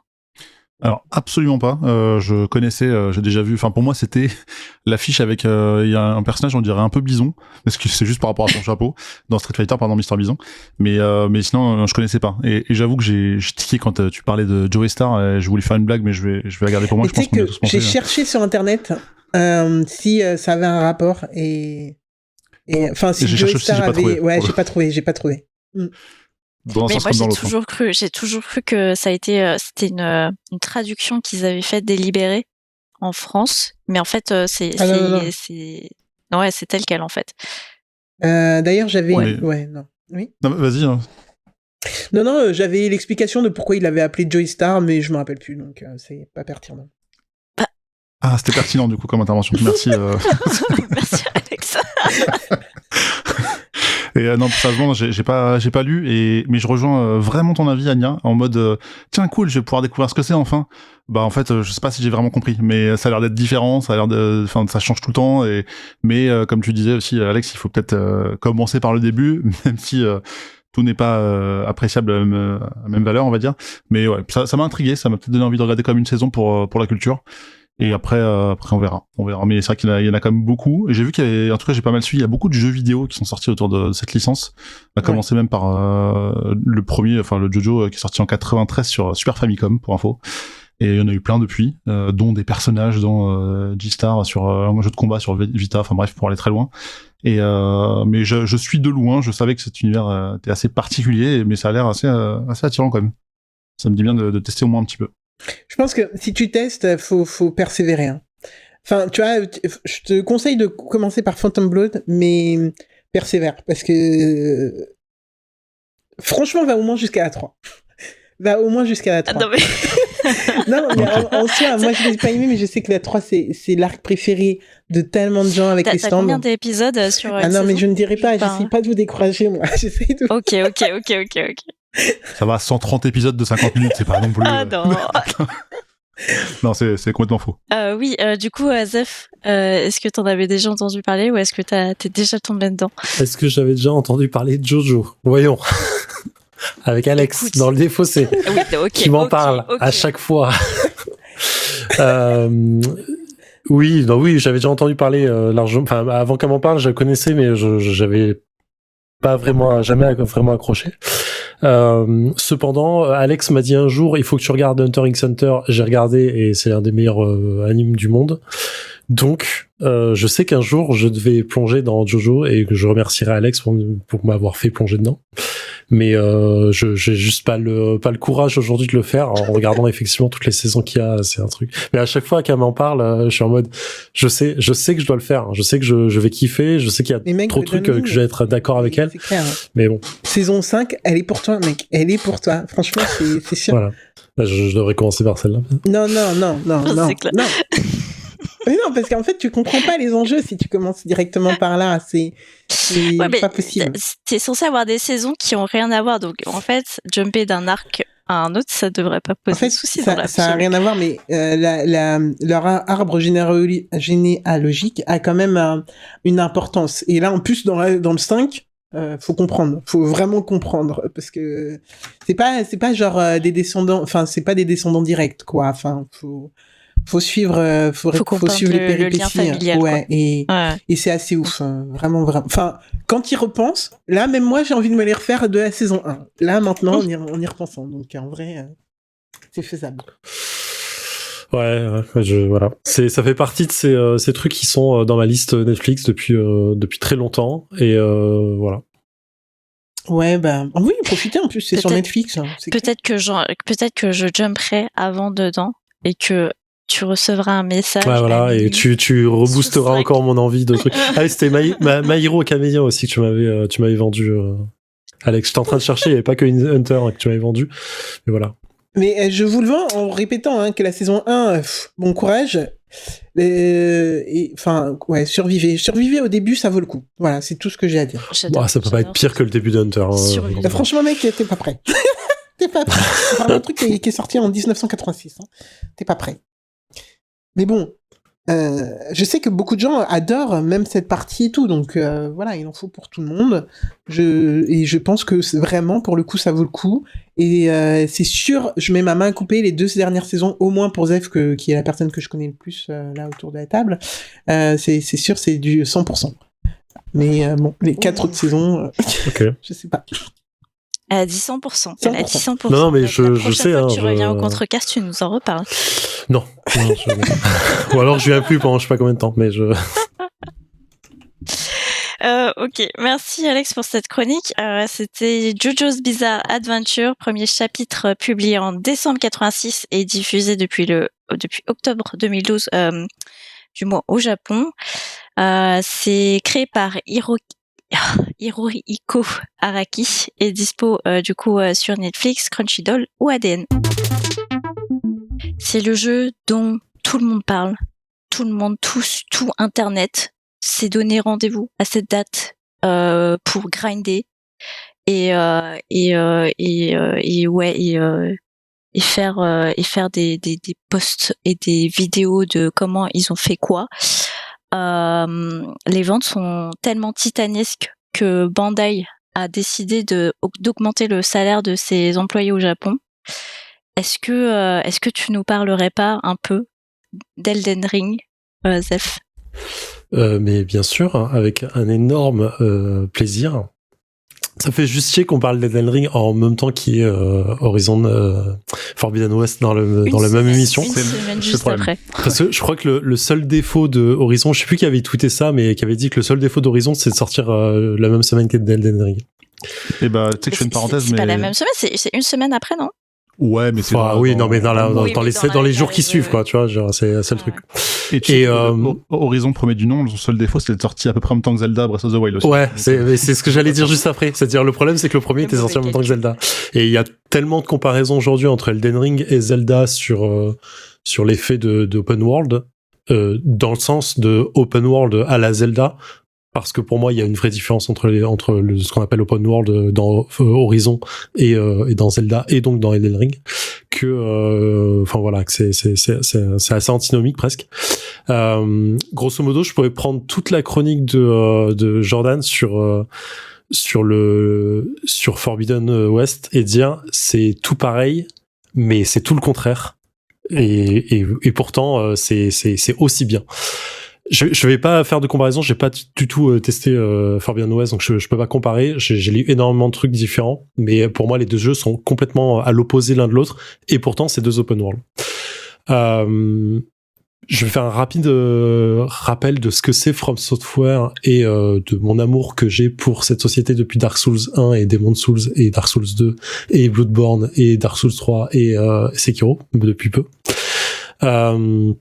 Donc à la base, ils ont sorti, enfin à la base, c'est pas leur premier jeu, mais moi je les ai découverts donc avec Demon's Souls, qui est sorti en 2005, je crois, qui était pour moi un jeu ultra cryptique parce que ultra difficile à manier et à comprendre dans ce qu'il fallait faire, parce que c'est pas From Software fait pas, enfin en tout cas faisait pas des jeux qui prenaient par la main.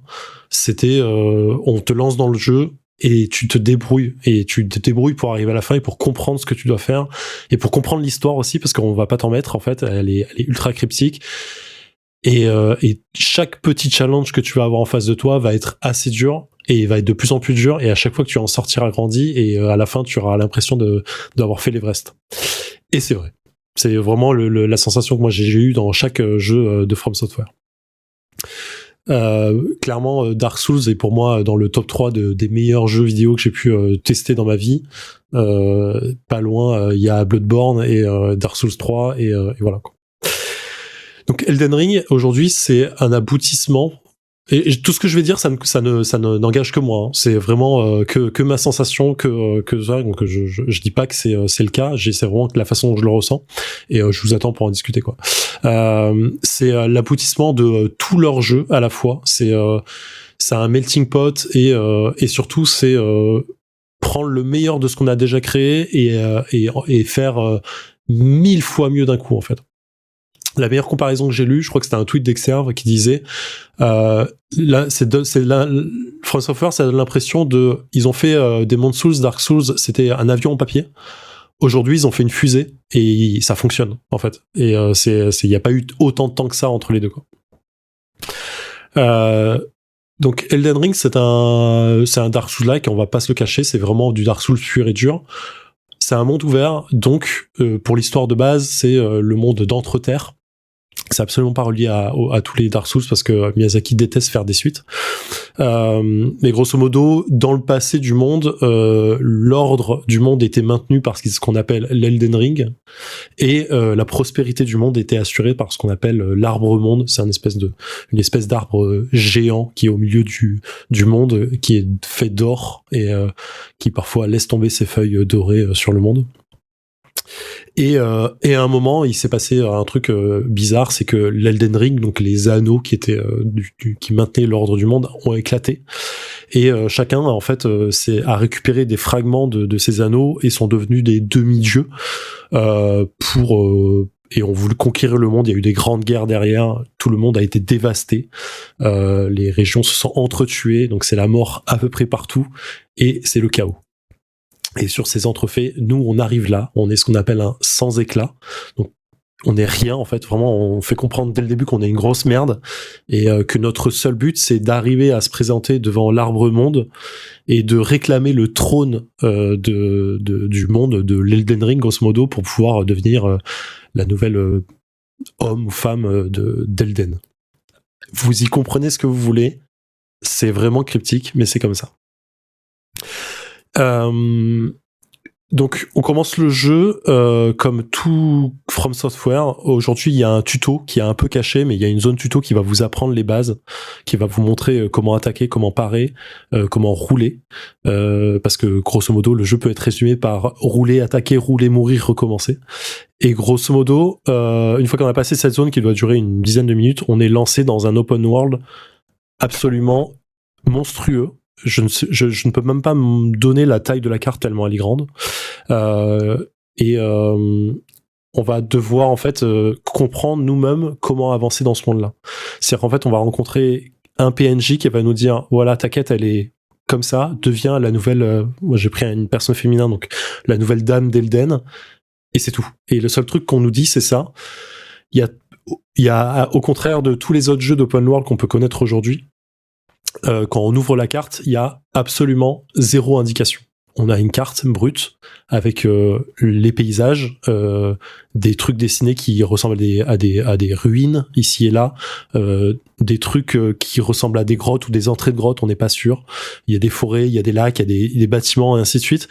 Mais à aucun moment le jeu va vous dire c'est là qu'il faut aller.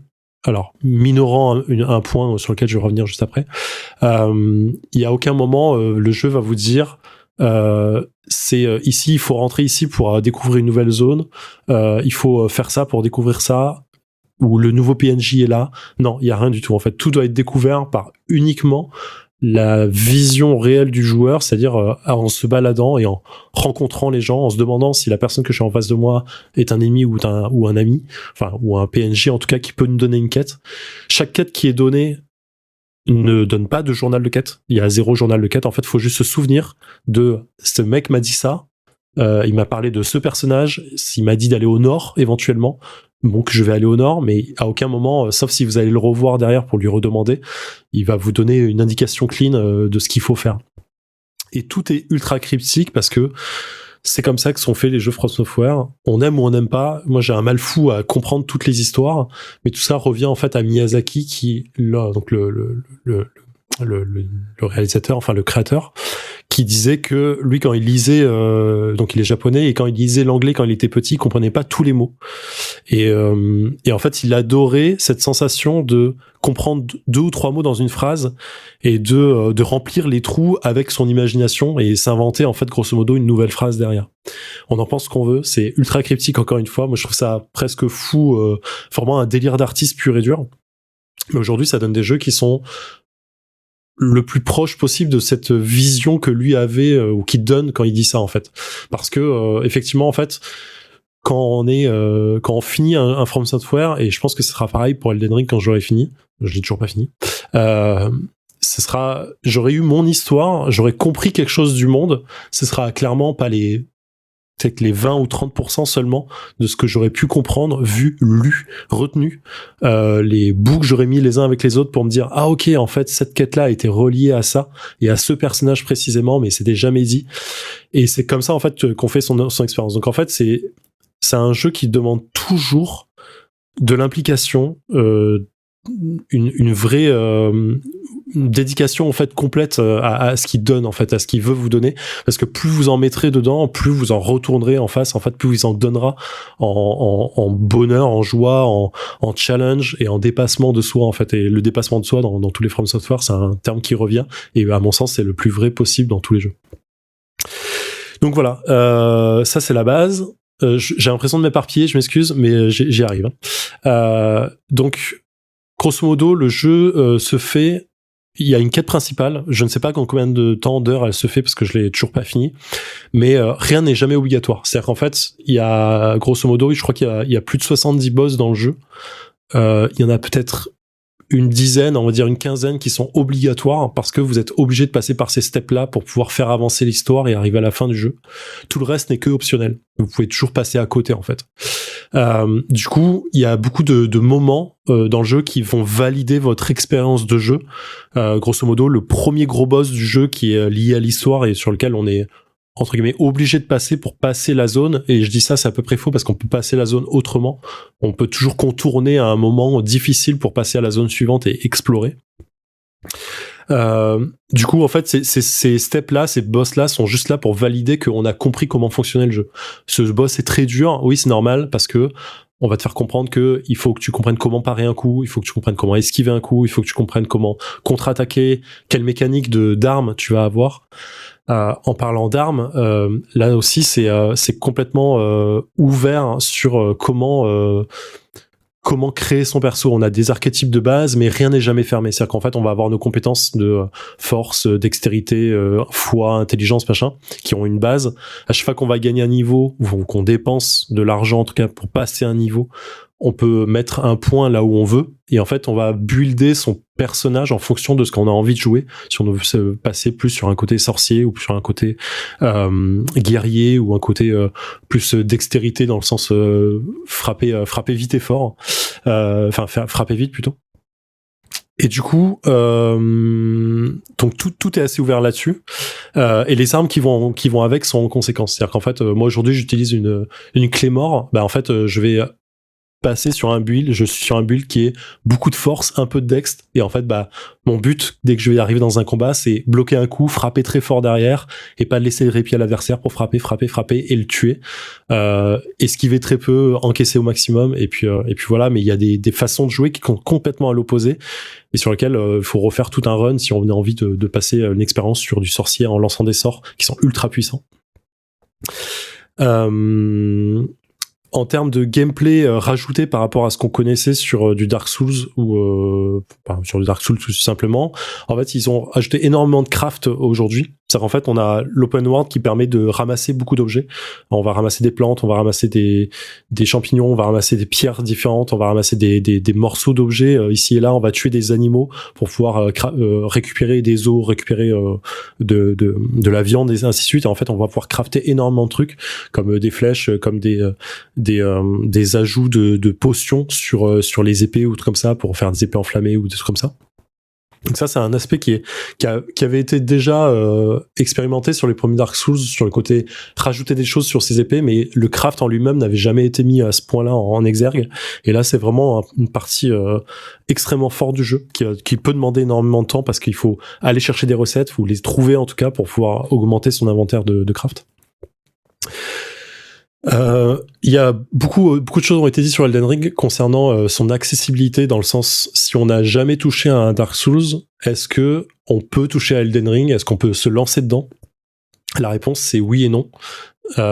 Oui, parce que la première zone de jeu, qu'on appelle les nécrolimbes, c'est la zone la plus simple, entre guillemets. C'est la zone qui va vous faire dire, ok, regardez, en fait, vous êtes en confiance, la carte, elle est grande, vous pouvez vous balader où vous voulez. Là, il y a un boss, mais t'es pas obligé de le faire. Tu peux passer à côté et continuer ton exploration de map. Et une fois que tu as compris la zone de jeu et comment tu interagissais un peu avec tout le monde et comment tu pouvais te battre et comment tu comprenais la baston et comment tu arrivais à gérer les adversaires de différents niveaux, ben en fait, le jeu va s'ouvrir sur d'autres zones et en fait, là, il va vous mettre une petite claque assez forte en disant maintenant, le jeu, il va vraiment commencer. Et là, ça devient très dur. Et en fait, le jeu, il fait grandir cette frustration permanente parce que en fait, dès le début, on se sent vraiment fort. Même moi qui ai comme pas mal d'expérience sur le Dark Souls, je me sentais très rapidement à l'aise sur oh putain, la zone elle est quand même simple, ça va, c'est assez simple. Et en fait, très vite, je suis allé explorer les zones à côté et je me suis fait remettre sur le droit chemin par le jeu en mode grosse claque dans la gueule. Quoi qu'il arrive, tu meurs. Donc prends toujours le temps, reprends tes bases et surtout fais le jeu depuis le début et fais tranquillement, repousse les limites tranquillement. Valide toujours avec un boss de ta zone que tu peux passer au suivant et que tu peux aller au fur et à mesure sur d'autres zones qui sont de plus en plus dures. Parce que c'est ça qui est la beauté du jeu sur Elden Ring, c'est on a beau être level 100, là aujourd'hui je dois être 100 ou 102, on commence level 10. Le trash mob du début de jeu, il peut toujours te tuer en 3 coups. Et ça changera pas en fait, parce que t'as beau avoir une barre de vie de malade, alors 3 coups j'exagère un peu, mais il peut toujours te tuer très facilement. Franchement, je suis retourné dans la zone il y a pas très longtemps, la zone de base, le trash mob de base, il me frappe, il m'enlève 1/5 ou 1/4 de ma vie. Ce qui fait que en vrai, si je fais pas attention, quoi qu'il arrive, je peux toujours mourir en fait. Et ce jeu te le rappelle constamment. Et c'est un jeu du coup qui va te demander énormément d'implication, énormément de respect entre guillemets entre lui et toi, parce que t'as envie de pouvoir continuer à jouer et lui il a envie de te dire je vais toujours te donner de l'expérience folle. Donc voilà. Et tout ça sans te guider toujours. Comme je l'ai dit, en fait, la map, elle révèle rien. Les seuls trucs qu'elle va révéler, c'est les points de sauvegarde, entre guillemets. Grosso modo, c'est les feux de camp. Quand on se repose là, en fait, ça débloque un point jaune sur lequel on peut se téléporter à tout moment, ce qui facilite la gestion de déplacement dans toute la map, qui est vraiment très grande. Vraiment, vraiment très grande. Et à chaque fois qu'on débloque ces points-là, en fait, quand on regarde sur la map, il va avoir une petite, pas une flèche, mais grosso modo un trait qui va indiquer le prochain point de feu de camp à proximité qui est sur la ligne de l'histoire principale. Donc du coup, on sait toujours où on peut aller, si on veut y aller. Et à contrario, on peut toujours aller à l'inverse de cette ligne pour pouvoir se dire, ok, j'arrive pas à passer ce passage avec trop de monstres ou j'arrive pas à passer ce boss, mais en fait, je peux toujours aller de l'autre côté et j'aurai toujours autre chose à faire. J'aurai toujours une grotte à visiter. J'aurai toujours une catacombe à faire qui est grosso modo un donjon un peu énigme et dangereux. Il y aura toujours une autre zone à visiter avec une side quest qu'on ne connaît pas mais qui sera là. Il y aura toujours des prisons à visiter entre guillemets pour essayer de tuer le boss qui est à l'intérieur. Tout ça en fait est tellement ouvert que je pense qu'on peut faire très facilement entre 50 et 60 heures de jeu sans toucher à l'histoire principale en ayant l'impression de toujours pas avoir touché les bords de la carte. Et ça, c'est sans parler des souterrains, parce qu'en fait, il y a la carte level 0 et il y a les cartes level -1, qui sont des souterrains qu'on visite au fur et à mesure. Et là encore, c'est gigantesque. En termes d'environnement, c'est un renouvellement, mais incroyable. C'est vraiment un melting pot de tout ce qu'on a pu voir dans tous les Dark Souls, du 1 au 2, 3. Il y a un peu de Bloodborne sur de temps en temps. C'est du dark fantasy pur et dur. On a des déserts absolument gigantesques, des déserts de sable dans lesquels on va rencontrer des monstres affolants. On peut se balader en forêt et rencontrer un ours qui fait 4 fois notre taille, qui va nous prendre en chasse. On peut se balader dans des déserts de froid et se faire poursuivre d'un seul coup par un dragon immense qui crache de la glace. Et vraiment, c'est tout ça, ça attise et continuellement notre imaginaire sur l'environnement pur et dur. On voit des choses autour de nous, on voit des tas de cadavres, on voit des maisons détruites, on voit des ruines, on voit des trucs. Et en fait, tout ça est lié à l'ancien monde. On voit l'histoire qui s'est passée depuis que nous, on vient d'arriver sur ce monde-là, mais qui a des millénaires et des millénaires d'histoire autour de nous. Il y a des bâtiments qui sont sur 4 pattes et qui se déplacent. Et on se demande comment on fait pour y accéder. On voit des châteaux qui sont gigantesques en bordure de falaise. On peut pas y accéder, on ne sait pas comment parce que le pont est brisé. On trouve un téléporteur, on se retrouve à l'autre bout de la map sans se comprendre pourquoi. Et surtout, on se retrouve devant une porte immense qui n'est fermée et qui demande qu'à être ouverte, mais on ne sait pas comment il faut le faire. Il faut trouver quelque chose, mais personne ne nous dira quoi. C'est vraiment, je trouve que c'est un jeu qui va forcer le communautaire, alors que lui-même, dans le type communautaire, c'est-à-dire dans le jeu lui-même, il est complètement fermé. On peut jouer en multijoueur, mais le multijoueur est fermé complet, c'est-à-dire qu'on peut jamais communiquer avec les gens, autrement que par des signes qu'on peut faire avec son bonhomme. Que sur des zones assez précises. Avant les boss, en général, il y a un truc qui indique que ici c'est une zone de multijoueur où on peut appeler les gens et c'est du hasard. On laisse une marque au sol, on se fait appeler dans un autre monde pour aider quelqu'un dans l'autre monde. Mais du coup, ce multi-là dans le jeu, il est complètement fermé parce qu'aucune communication, mis à part le fait de faire un groupe si vous voulez le faire, qui pour moi est un peu bizarre, mais ok.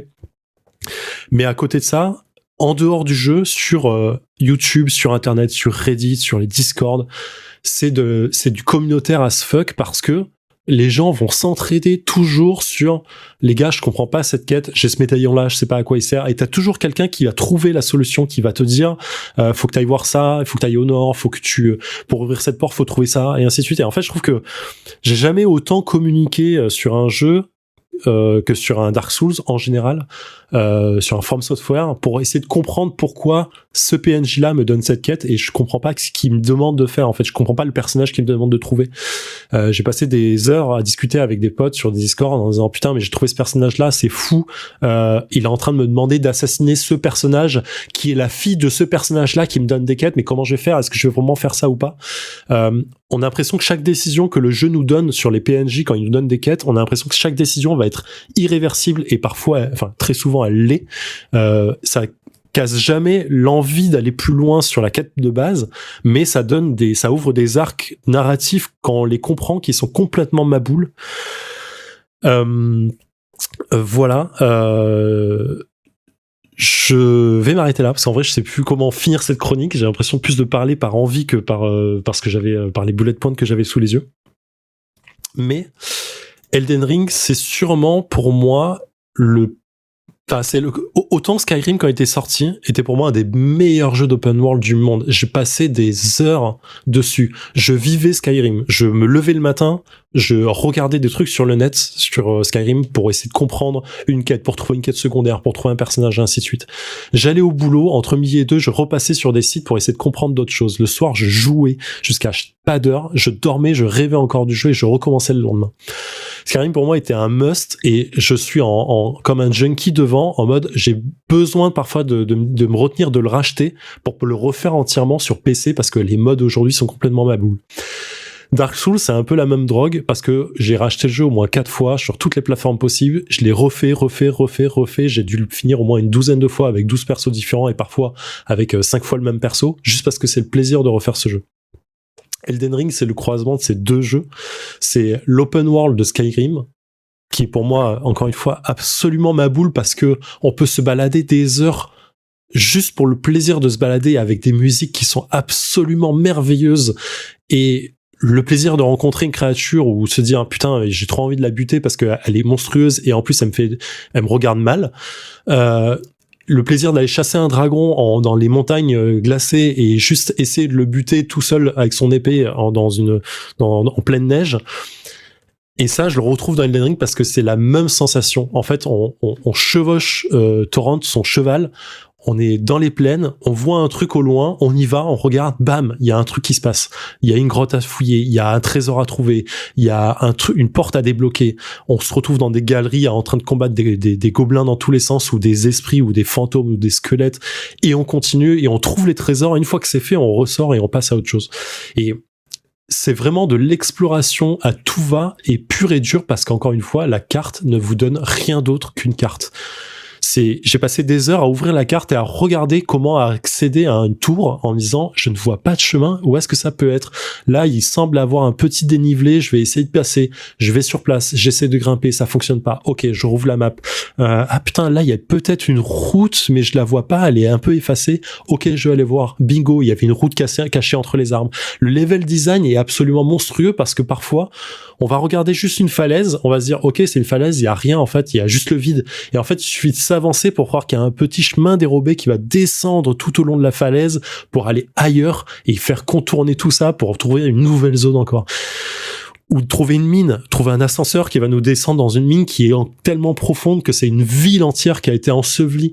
Ah, c'est complètement ma boule. C'est le jeu sur lequel j'ai déjà beaucoup trop d'heures de jeu et je suis pas à la moitié, je pense, alors que le speedrun est fait en putain de 2 heures, quoi. 2 heures. 2 heures. Le mec, il a speedrunné en 2 heures et quelques. C'est n'importe quoi. Pour l'instant, ça va descendre. Pour l'instant. Attends, mais 2 heures, c'est ouf. Non, mais c'est ma boule. C'est ma boule. Donc voilà, on retrouve, pour ceux qui ont fait les Dark Souls et les Bloodborne, le reste, vous retrouverez des boss et des movesets qu'il y a là-dedans. Et même là, vous serez perdu parce que même moi qui ai l'habitude, je me fais avoir sur des timings de boss, d'attaque, de contre que je pensais connaître sur Dark Souls, que je revois là et que je me dis mais putain, en fait ils ont tout changé, c'est vraiment relou. Je rage pendant 2 heures sur le même boss avant d'être content de pouvoir l'avoir tombé tout seul. Elden Ring, je pense que c'est le jeu que j'attendais le plus dans ma vie sans le savoir. Voilà. Ok, ça en dit vraiment, vraiment beaucoup. T'es passionné, c'est assez ouf d'entendre tout ça. Ouais, 2009, merci John. Effectivement, Demon's Souls 2009 sur PS3. Je peux pas d'interrompre. Est-ce que je peux poser une question à Zef sur Oui. J'ai peut-être la réponse avec ta dernière phrase, mais est-ce que tu penses que c'est ton jeu vidéo préféré de tous les temps aujourd'hui? C'est super dur à dire. En vrai, il rentre dans mon top 3 de ouf pour l'instant, mais parce que je l'ai pas fini. Mais il rentre dans mon top 3, mais le top 3 il est dur à déloger aujourd'hui. C'est super dur. Mais ouais, je sais pas. C'est pas le meilleur jeu de tous les temps pour moi pour l'instant, parce qu'il y a quand même des défauts sur lesquels on peut revenir. Qui sont clairement, techniquement, il manque, il est pas ouf techniquement sur certains trucs. Si on n'aime pas Dark Souls, c'est même pas la peine d'essayer, hein. Clairement, c'est un peu dur. Il y a des bugs un peu gênants, toujours de caméra, des trucs comme ça, qui font vraiment rager sur certains boss en mode, mec, comment je bats un géant qui fait 1000 fois ma taille quand tu me demandes de le cibler à son tibia qui est déjà bien trop grand pour moi quand je suis à côté de lui. C'est impossible. Donc il y a plein de trucs qui sont un peu durs. Des attaques qui passent à travers les murs, des ennemis qui te font rager parce que tu meurs sur ça. Enfin, il y a plein de trucs qui sont, à mon sens, vraiment chiants, mais il est l'aboutissement.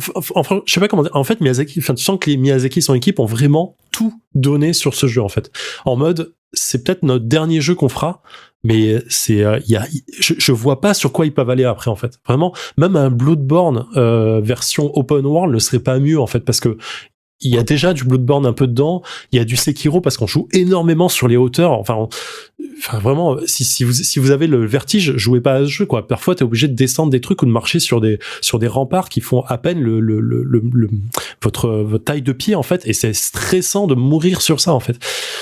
C'est clairement le jeu que j'attendais parce que je sais que je vais y passer des milliers d'heures. Enfin, je suis pas loin. Enfin, je suis pas loin de 50 heures là aujourd'hui et vraiment c'est dur de se retenir de jouer. Et franchement, je me cadre.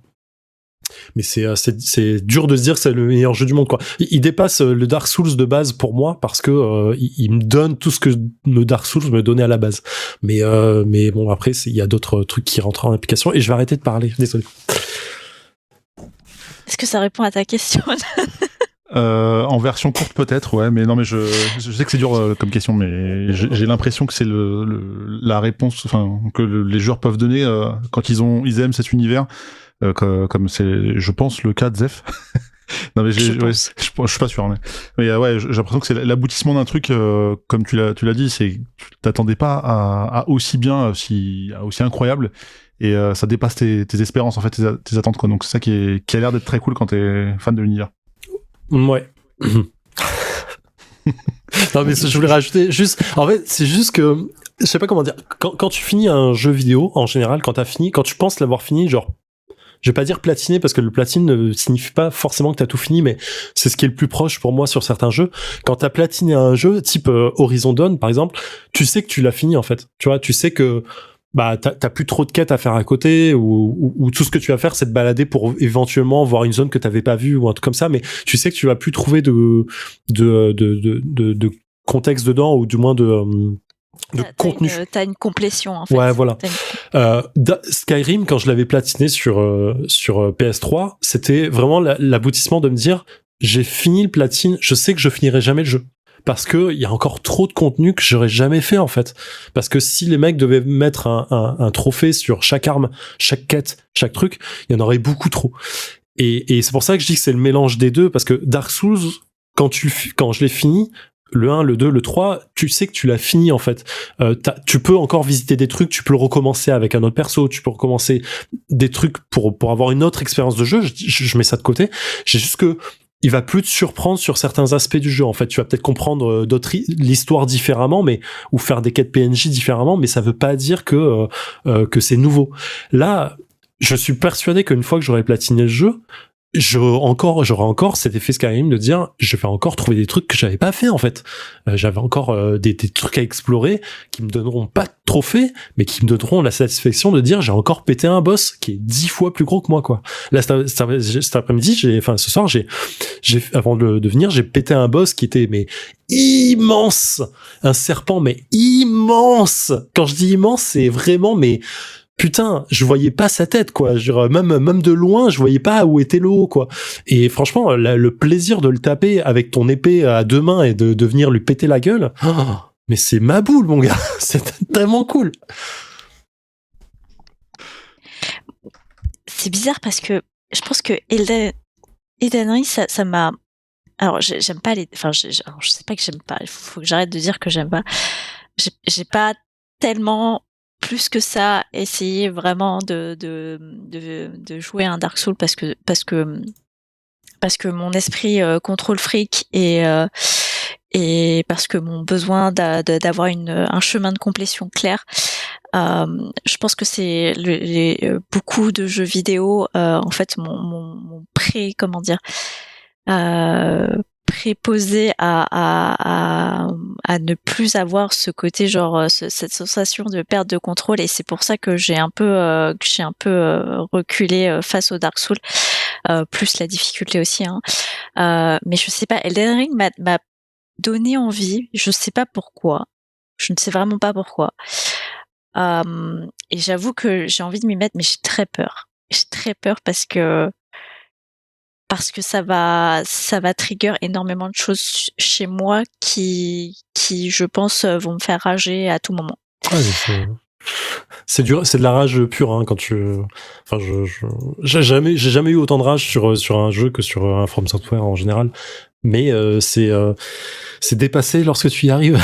T'es content. Ouais, non, mais c'est ça. Il faut savoir le dépasser. Et c'est, je sais pas si je suis encore prête à ça, mais pour le coup, il m'a vraiment donné envie. Et ouais, je saurais pas dire pourquoi. Mais du coup, John, est-ce que je sais que t'es pas forcément très client de ça, mais est-ce que ça te tenterait de genre mettre un pied dedans, ou juste tu suivras ça de loin? Alors, très honnêtement, j'ai super envie d'y jouer. Je me suis longtemps posé la question de savoir si je terminais Demon's Souls, parce que j'ai joué quand même une dizaine d'heures sur PS5. Est-ce que je le termine d'abord avant de lancer Elden Ring? Je sais pas s'il y a un ordre pour le faire, et en vrai, je m'en fous.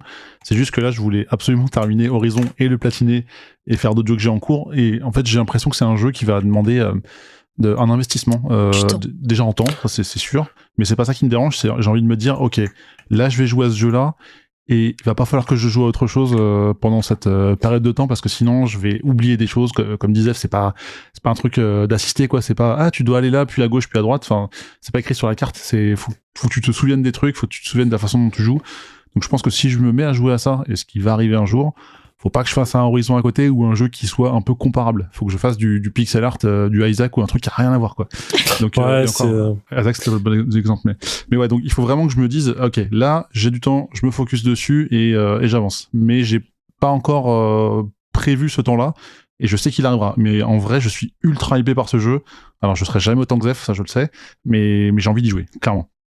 Mais c'est son gros problème en fait du jeu, je pense que il faut lui donner du temps. C'est comme les MMO, c'est comme ça. En fait, tu sais que tu vas devoir donner du temps à ce jeu et je pense que le faire pour dire je vais jouer 10h, 20h et c'est déjà énorme hein, quand je dis ça. Et puis je verrai bien. En fait, c'est passer sur l'expérience de jeu que vraiment il va te donner quoi. Mais ouais, c'est ma boule. Et juste pour revenir sur un truc, enfin le jeu, autant il a des petits défauts sur les frappes des ennemis comme ça, autant 90% même 95% des fois où tu meurs dans le jeu, c'est de ta faute. Hein. C'est pas la faute du jeu. Hein. C'est lui qui te punit de dire t'as fait une erreur. T'aurais pas dû faire ça, t'aurais pas dû faire ce bloc, t'aurais pas dû faire ces esquives, t'aurais dû reculer plus, t'aurais pas dû te soigner maintenant. C'est vraiment, c'est le jeu qui t'apprend clairement à jouer et il y a une expression qui revient très facilement dans les jeux From Software, c'est de dire le premier boss du jeu, c'est le bac. C'est de dire le boss il t'apprend, il te fait passer le bac en disant ok t'as compris ça. Bon, maintenant on va passer à autre chose. Et le deuxième boss, c'est ton diplôme de plus 2, et puis et ainsi de suite. Et en fait, c'est vraiment, il t'apprend petit à petit à grinder les trucs supplémentaires et qui t'apprend en fait comment battre un boss différemment. T'as les boss techniques, t'as les boss patience, t'as les boss où faut rusher, où faut pas les laisser justement te prendre. Et c'est, enfin voilà. Je vais vraiment arrêter. Hein, je suis désolé. Non mais c'est bien, du coup ça donne envie aux gens de s'y mettre. Mais oui, ça a l'air d'être genre play by the book et c'est tout quoi. Et jamais on t'autorisera aucune liberté là-dessus. Exactement. Si tu fais ça et c'est tout. Et dernière chose, mais pour parler d'autre chose, si vous voulez vous renseigner plus sur les jeux ou voir juste des let's play ou connaître plus les lore de l'univers des jeux sans vous lancer dedans, il y a 2 chaînes YouTube à regarder. Une c'est Exerve 85, c'est regardez dans les liens, c'est là-bas. C'est un Français qui est absolument merveilleux comme personne. C'est une personne vraiment merveilleuse qui a dédié sa vie au Dark Souls et au reste entre autres. Et d'autres jeux, il parle d'autres jeux bien évidemment. Et en fait, il en parle très bien, il explique excellemment bien les choses, il est ultra didactique. Et à chaque fois que moi je suis bloqué sur une mécanique de jeu quoi, je vais regarder ses vidéos. Et il y a un Américain, si vous êtes un peu pas anglophobe, qui s'appelle Vatividia, je crois, ou un truc comme ça. Vous regardez le lien. C'est un Américain qui explique les lores de tous les From Software avec une passion et une poésie incroyable. Vraiment, le mec, j'ai envie de l'écouter, mais tout le temps parler des From Software, de Dark Souls, de Bloodborne, de tout ça, parce qu'il explique excellemment bien l'histoire et les détails, et il peut passer 20 minutes à expliquer un détail sur une arme. Alors ça paraît trop, mais en vrai c'est incroyablement fou comme truc. Donc vraiment c'est 2 chaînes YouTube que vous devez regarder si vous voulez juste avoir un peu de lore. J'ai des potes qui ont regardé l'américain pendant des heures sans jamais jouer au jeu et ils connaissent plus le lore de Dark Souls que moi. Donc c'est pour dire voilà. Vraiment j'arrête de parler maintenant, je suis désolé. Bah non mais c'est très bien parce que ça du coup ça fait un peu le bridge. Moi j'étais en train de penser à Alex qui aura probablement du mal à se mettre à ce genre de jeu et qui du coup aura de quoi remplir sa liste de chaînes à regarder. Ouais, carrément. Mais est-ce que c'est bien vendu, Alex? Ouais, et puis moi j'ai jamais joué à Dark Souls pour le coup parce que en fait la difficulté, comme un peu ce que tu disais Ania, hein, c'est un peu compliqué aussi d'aller se bagarrer avec le jeu H24. Le jeu il t'aime pas, il te le dit, il te le redit. Par contre Skyrim j'avais essayé et ça m'avait couché en même pas 10 minutes, franchement. Là, vraiment, Skyrim, c'est l'apothéose. Ouais, c'est l'apothéose de la cinétose pour moi, Skyrim. Pire expérience de jeu ever. Donc, en fait, je vais devoir te croire sur parole, Zef, et c'est assez ouf. Enfin, vraiment, la passion que t'as quand t'en parles est assez dingue. Et juste, moi, j'étais complètement passé à côté de la dimension d'Elden Ring. Je sais que j'ai entendu beaucoup de gens en parler direct le Day One, mais alors, ce qui s'est passé avant la com et tout, j'avais pas eu. Et j'avais regardé par curiosité sur Twitch, du coup, une streameuse. Et en fait, moi, je croyais que c'était un MMO. Donc, je me dis, en fait, quand je t'ai écouté en parler, là, je me suis dit, mais j'étais à la ramasse totale. J'avais rien compris du tout. Et je pense que j'étais dans cette phase dont tu parlais, là, où t'es au tout début et tout est joli et tout est cool. Avant l'orage, je pense. Avant l'enfer, c'est ça. Mais du coup, c'est assez dingue parce que j'aurais jamais imaginé que c'était ça. Et je me dis que, ouais, il y a moyen que je m'intéresse à ces chaînes. Ouais, moi je pense que je vais faire ça. Je vais être cliente au moins d'avoir le lore pour pas mourir ignorante et ne jamais avoir osé mettre le pied dedans. Mais ouais, clairement, je pense que ça a donné à tout le monde très très envie. Mais on va essayer de clôturer un peu tout ça parce que on dépasse très largement là sur cet épisode sur les chroniques. Mais en tout cas, vous en avez certainement entendu parler. Elden Ring, c'est sorti du coup février aussi de cette année 2022. C'est développé par From Software sur PS4, PS5, Xbox One, Xbox X Series et PC à partir de 60€. Et bien évidemment, vous aurez toutes les références de chaînes, de Twitch et les liens de tous les sujets dont on a parlé sur cet épisode en description du podcast.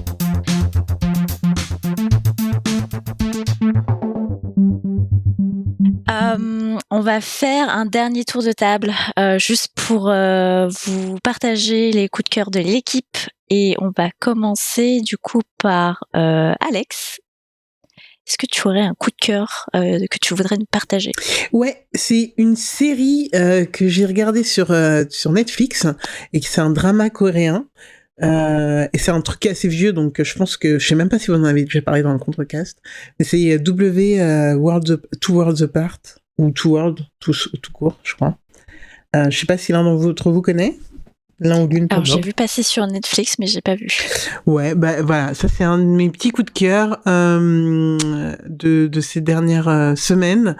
Je sais pas, vous voulez que je vous pitch vite fait ou Ah oui. Ouais, ok.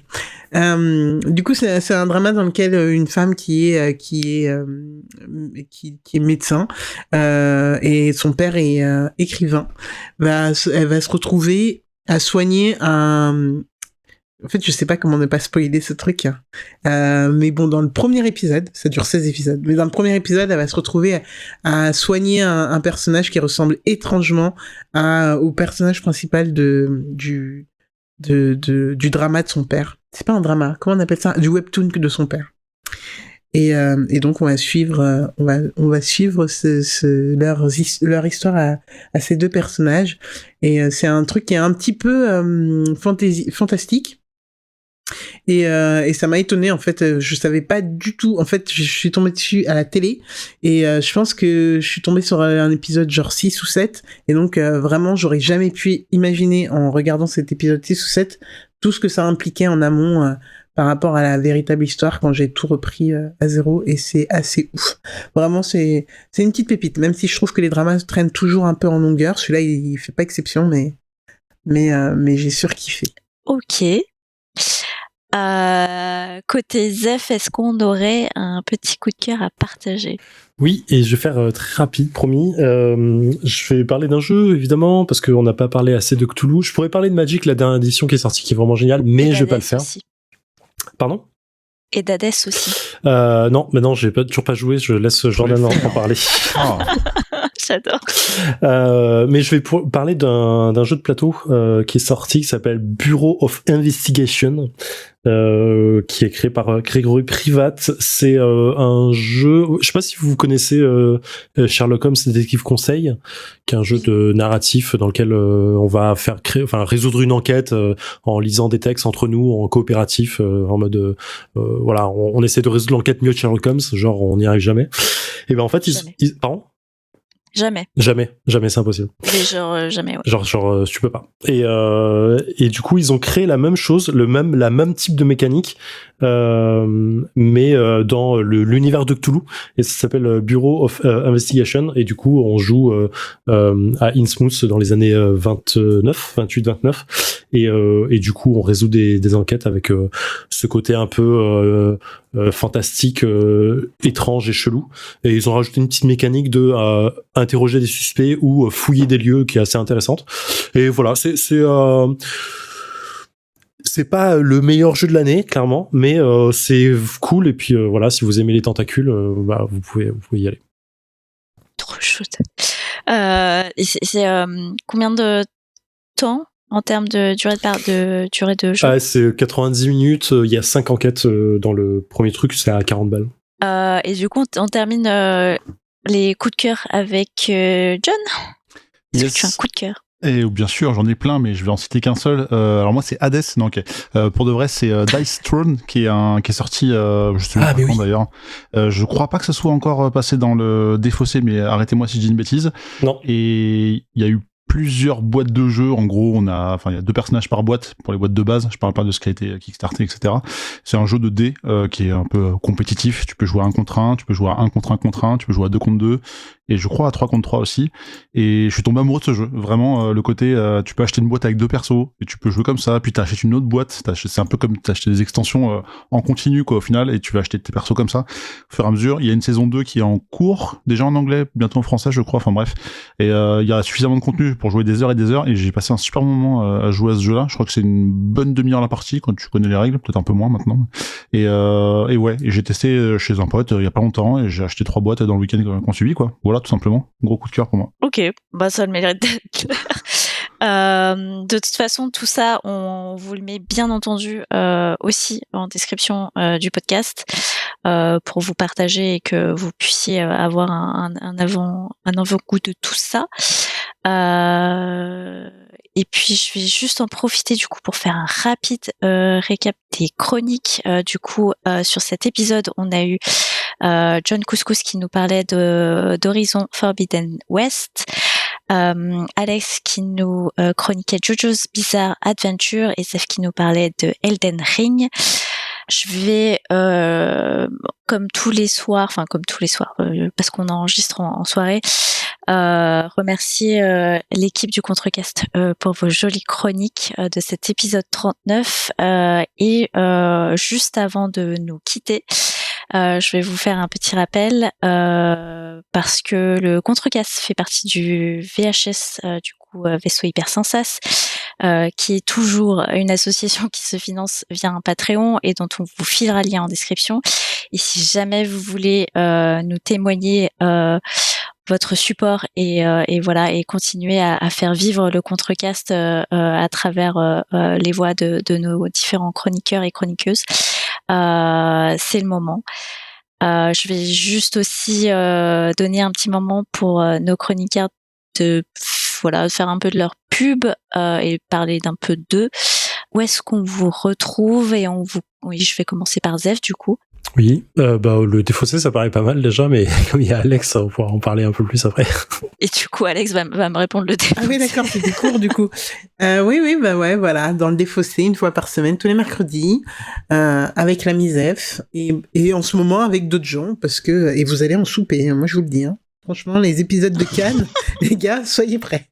Et du coup, John? Juste, je note vous allez en souper. C'est peut-être le titre de l'épisode, mais je pense qu'il y a un gros potentiel. J'ai pas mal de petits mots là pour le titre. Parfait. Moi, je suis alors peut-être dans un défaussé pour parler de Dice Throne si jamais il m'invite, si c'est pas déjà prévu. Et sinon sur Twitch, twitch.tv/John Couscous, par exemple. Et tous les liens toujours en description. J'ai dû répéter description 10 fois sur 5 minutes, mais c'est pas très grave, vous l'avez compris. Sinon, vous nous retrouvez sur Spotify, Podcast Addict, Apple Podcast et toute autre plateforme d'écoute. En attendant, merci encore. On se retrouve le mois prochain pour un nouvel épisode du Contrecasse et on vous dit ciao. Ah non. Moi, je fais toujours une blague de square. À tout moment, tu me sollicites. Non, mais ok. Alors, fais le DLC du truc. Oubliez tout. On va juste donner. On va juste donner la parole à John. Allez, c'est l'heure du petit quiz. Où se situe la cathédrale américaine de la Sainte Trinité à Paris? Dans quelle rue? Le savez-vous? Et je vous expliquerai pourquoi après je pose la question. La rue de la Sainte Trinité? Non. C'est pas ça, j'ai pas d'autre réponse. Après, on est un peu pressé, peut-être. On doit faire vite, mais est-ce que je peux vous dire Vas-y. Que ça commence par Georges? Georges V. La rue Georges Brassens? 5 Je sais pas Georges Brassens, mais j'ai entendu dans l'autre oreille, c'est Georges V en effet. Donc 5, pourquoi 5? Parce que c'est le nombre d'étoiles que vous devez mettre, même si vous aimez pas le podcast. C'est obligatoire. Sur, tu l'as dit, je crois, Apple Podcast ou Podcast Addict notamment.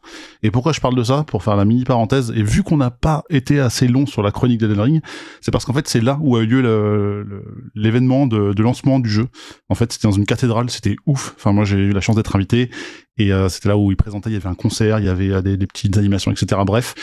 C'était incroyable cet événement dans une cathédrale à Paris, donc voilà, je voulais juste le souligner et c'est l'occasion de dire 5 comme le nombre d'étoiles que vous avez déjà mis peut-être. Voilà. Alors, t'aurais pu demander combien de faut de jours au Fige pour choper le Covid. Arrêtez, gardez des blagues pour les épisodes prochains. Combien de minutes? Non, bref, vas-y. Combien de minutes? Voilà, j'avais oublié et j'y tenais absolument parce que c'est comme ça que je t'avais aussi introduit pour cet épisode-là. Mais voilà, les blagues 5 étoiles, on ne les oublie pas et merci à John de nous avoir fait ce rappel. En attendant, merci à tous et au mois mois prochain, pardon. Salut.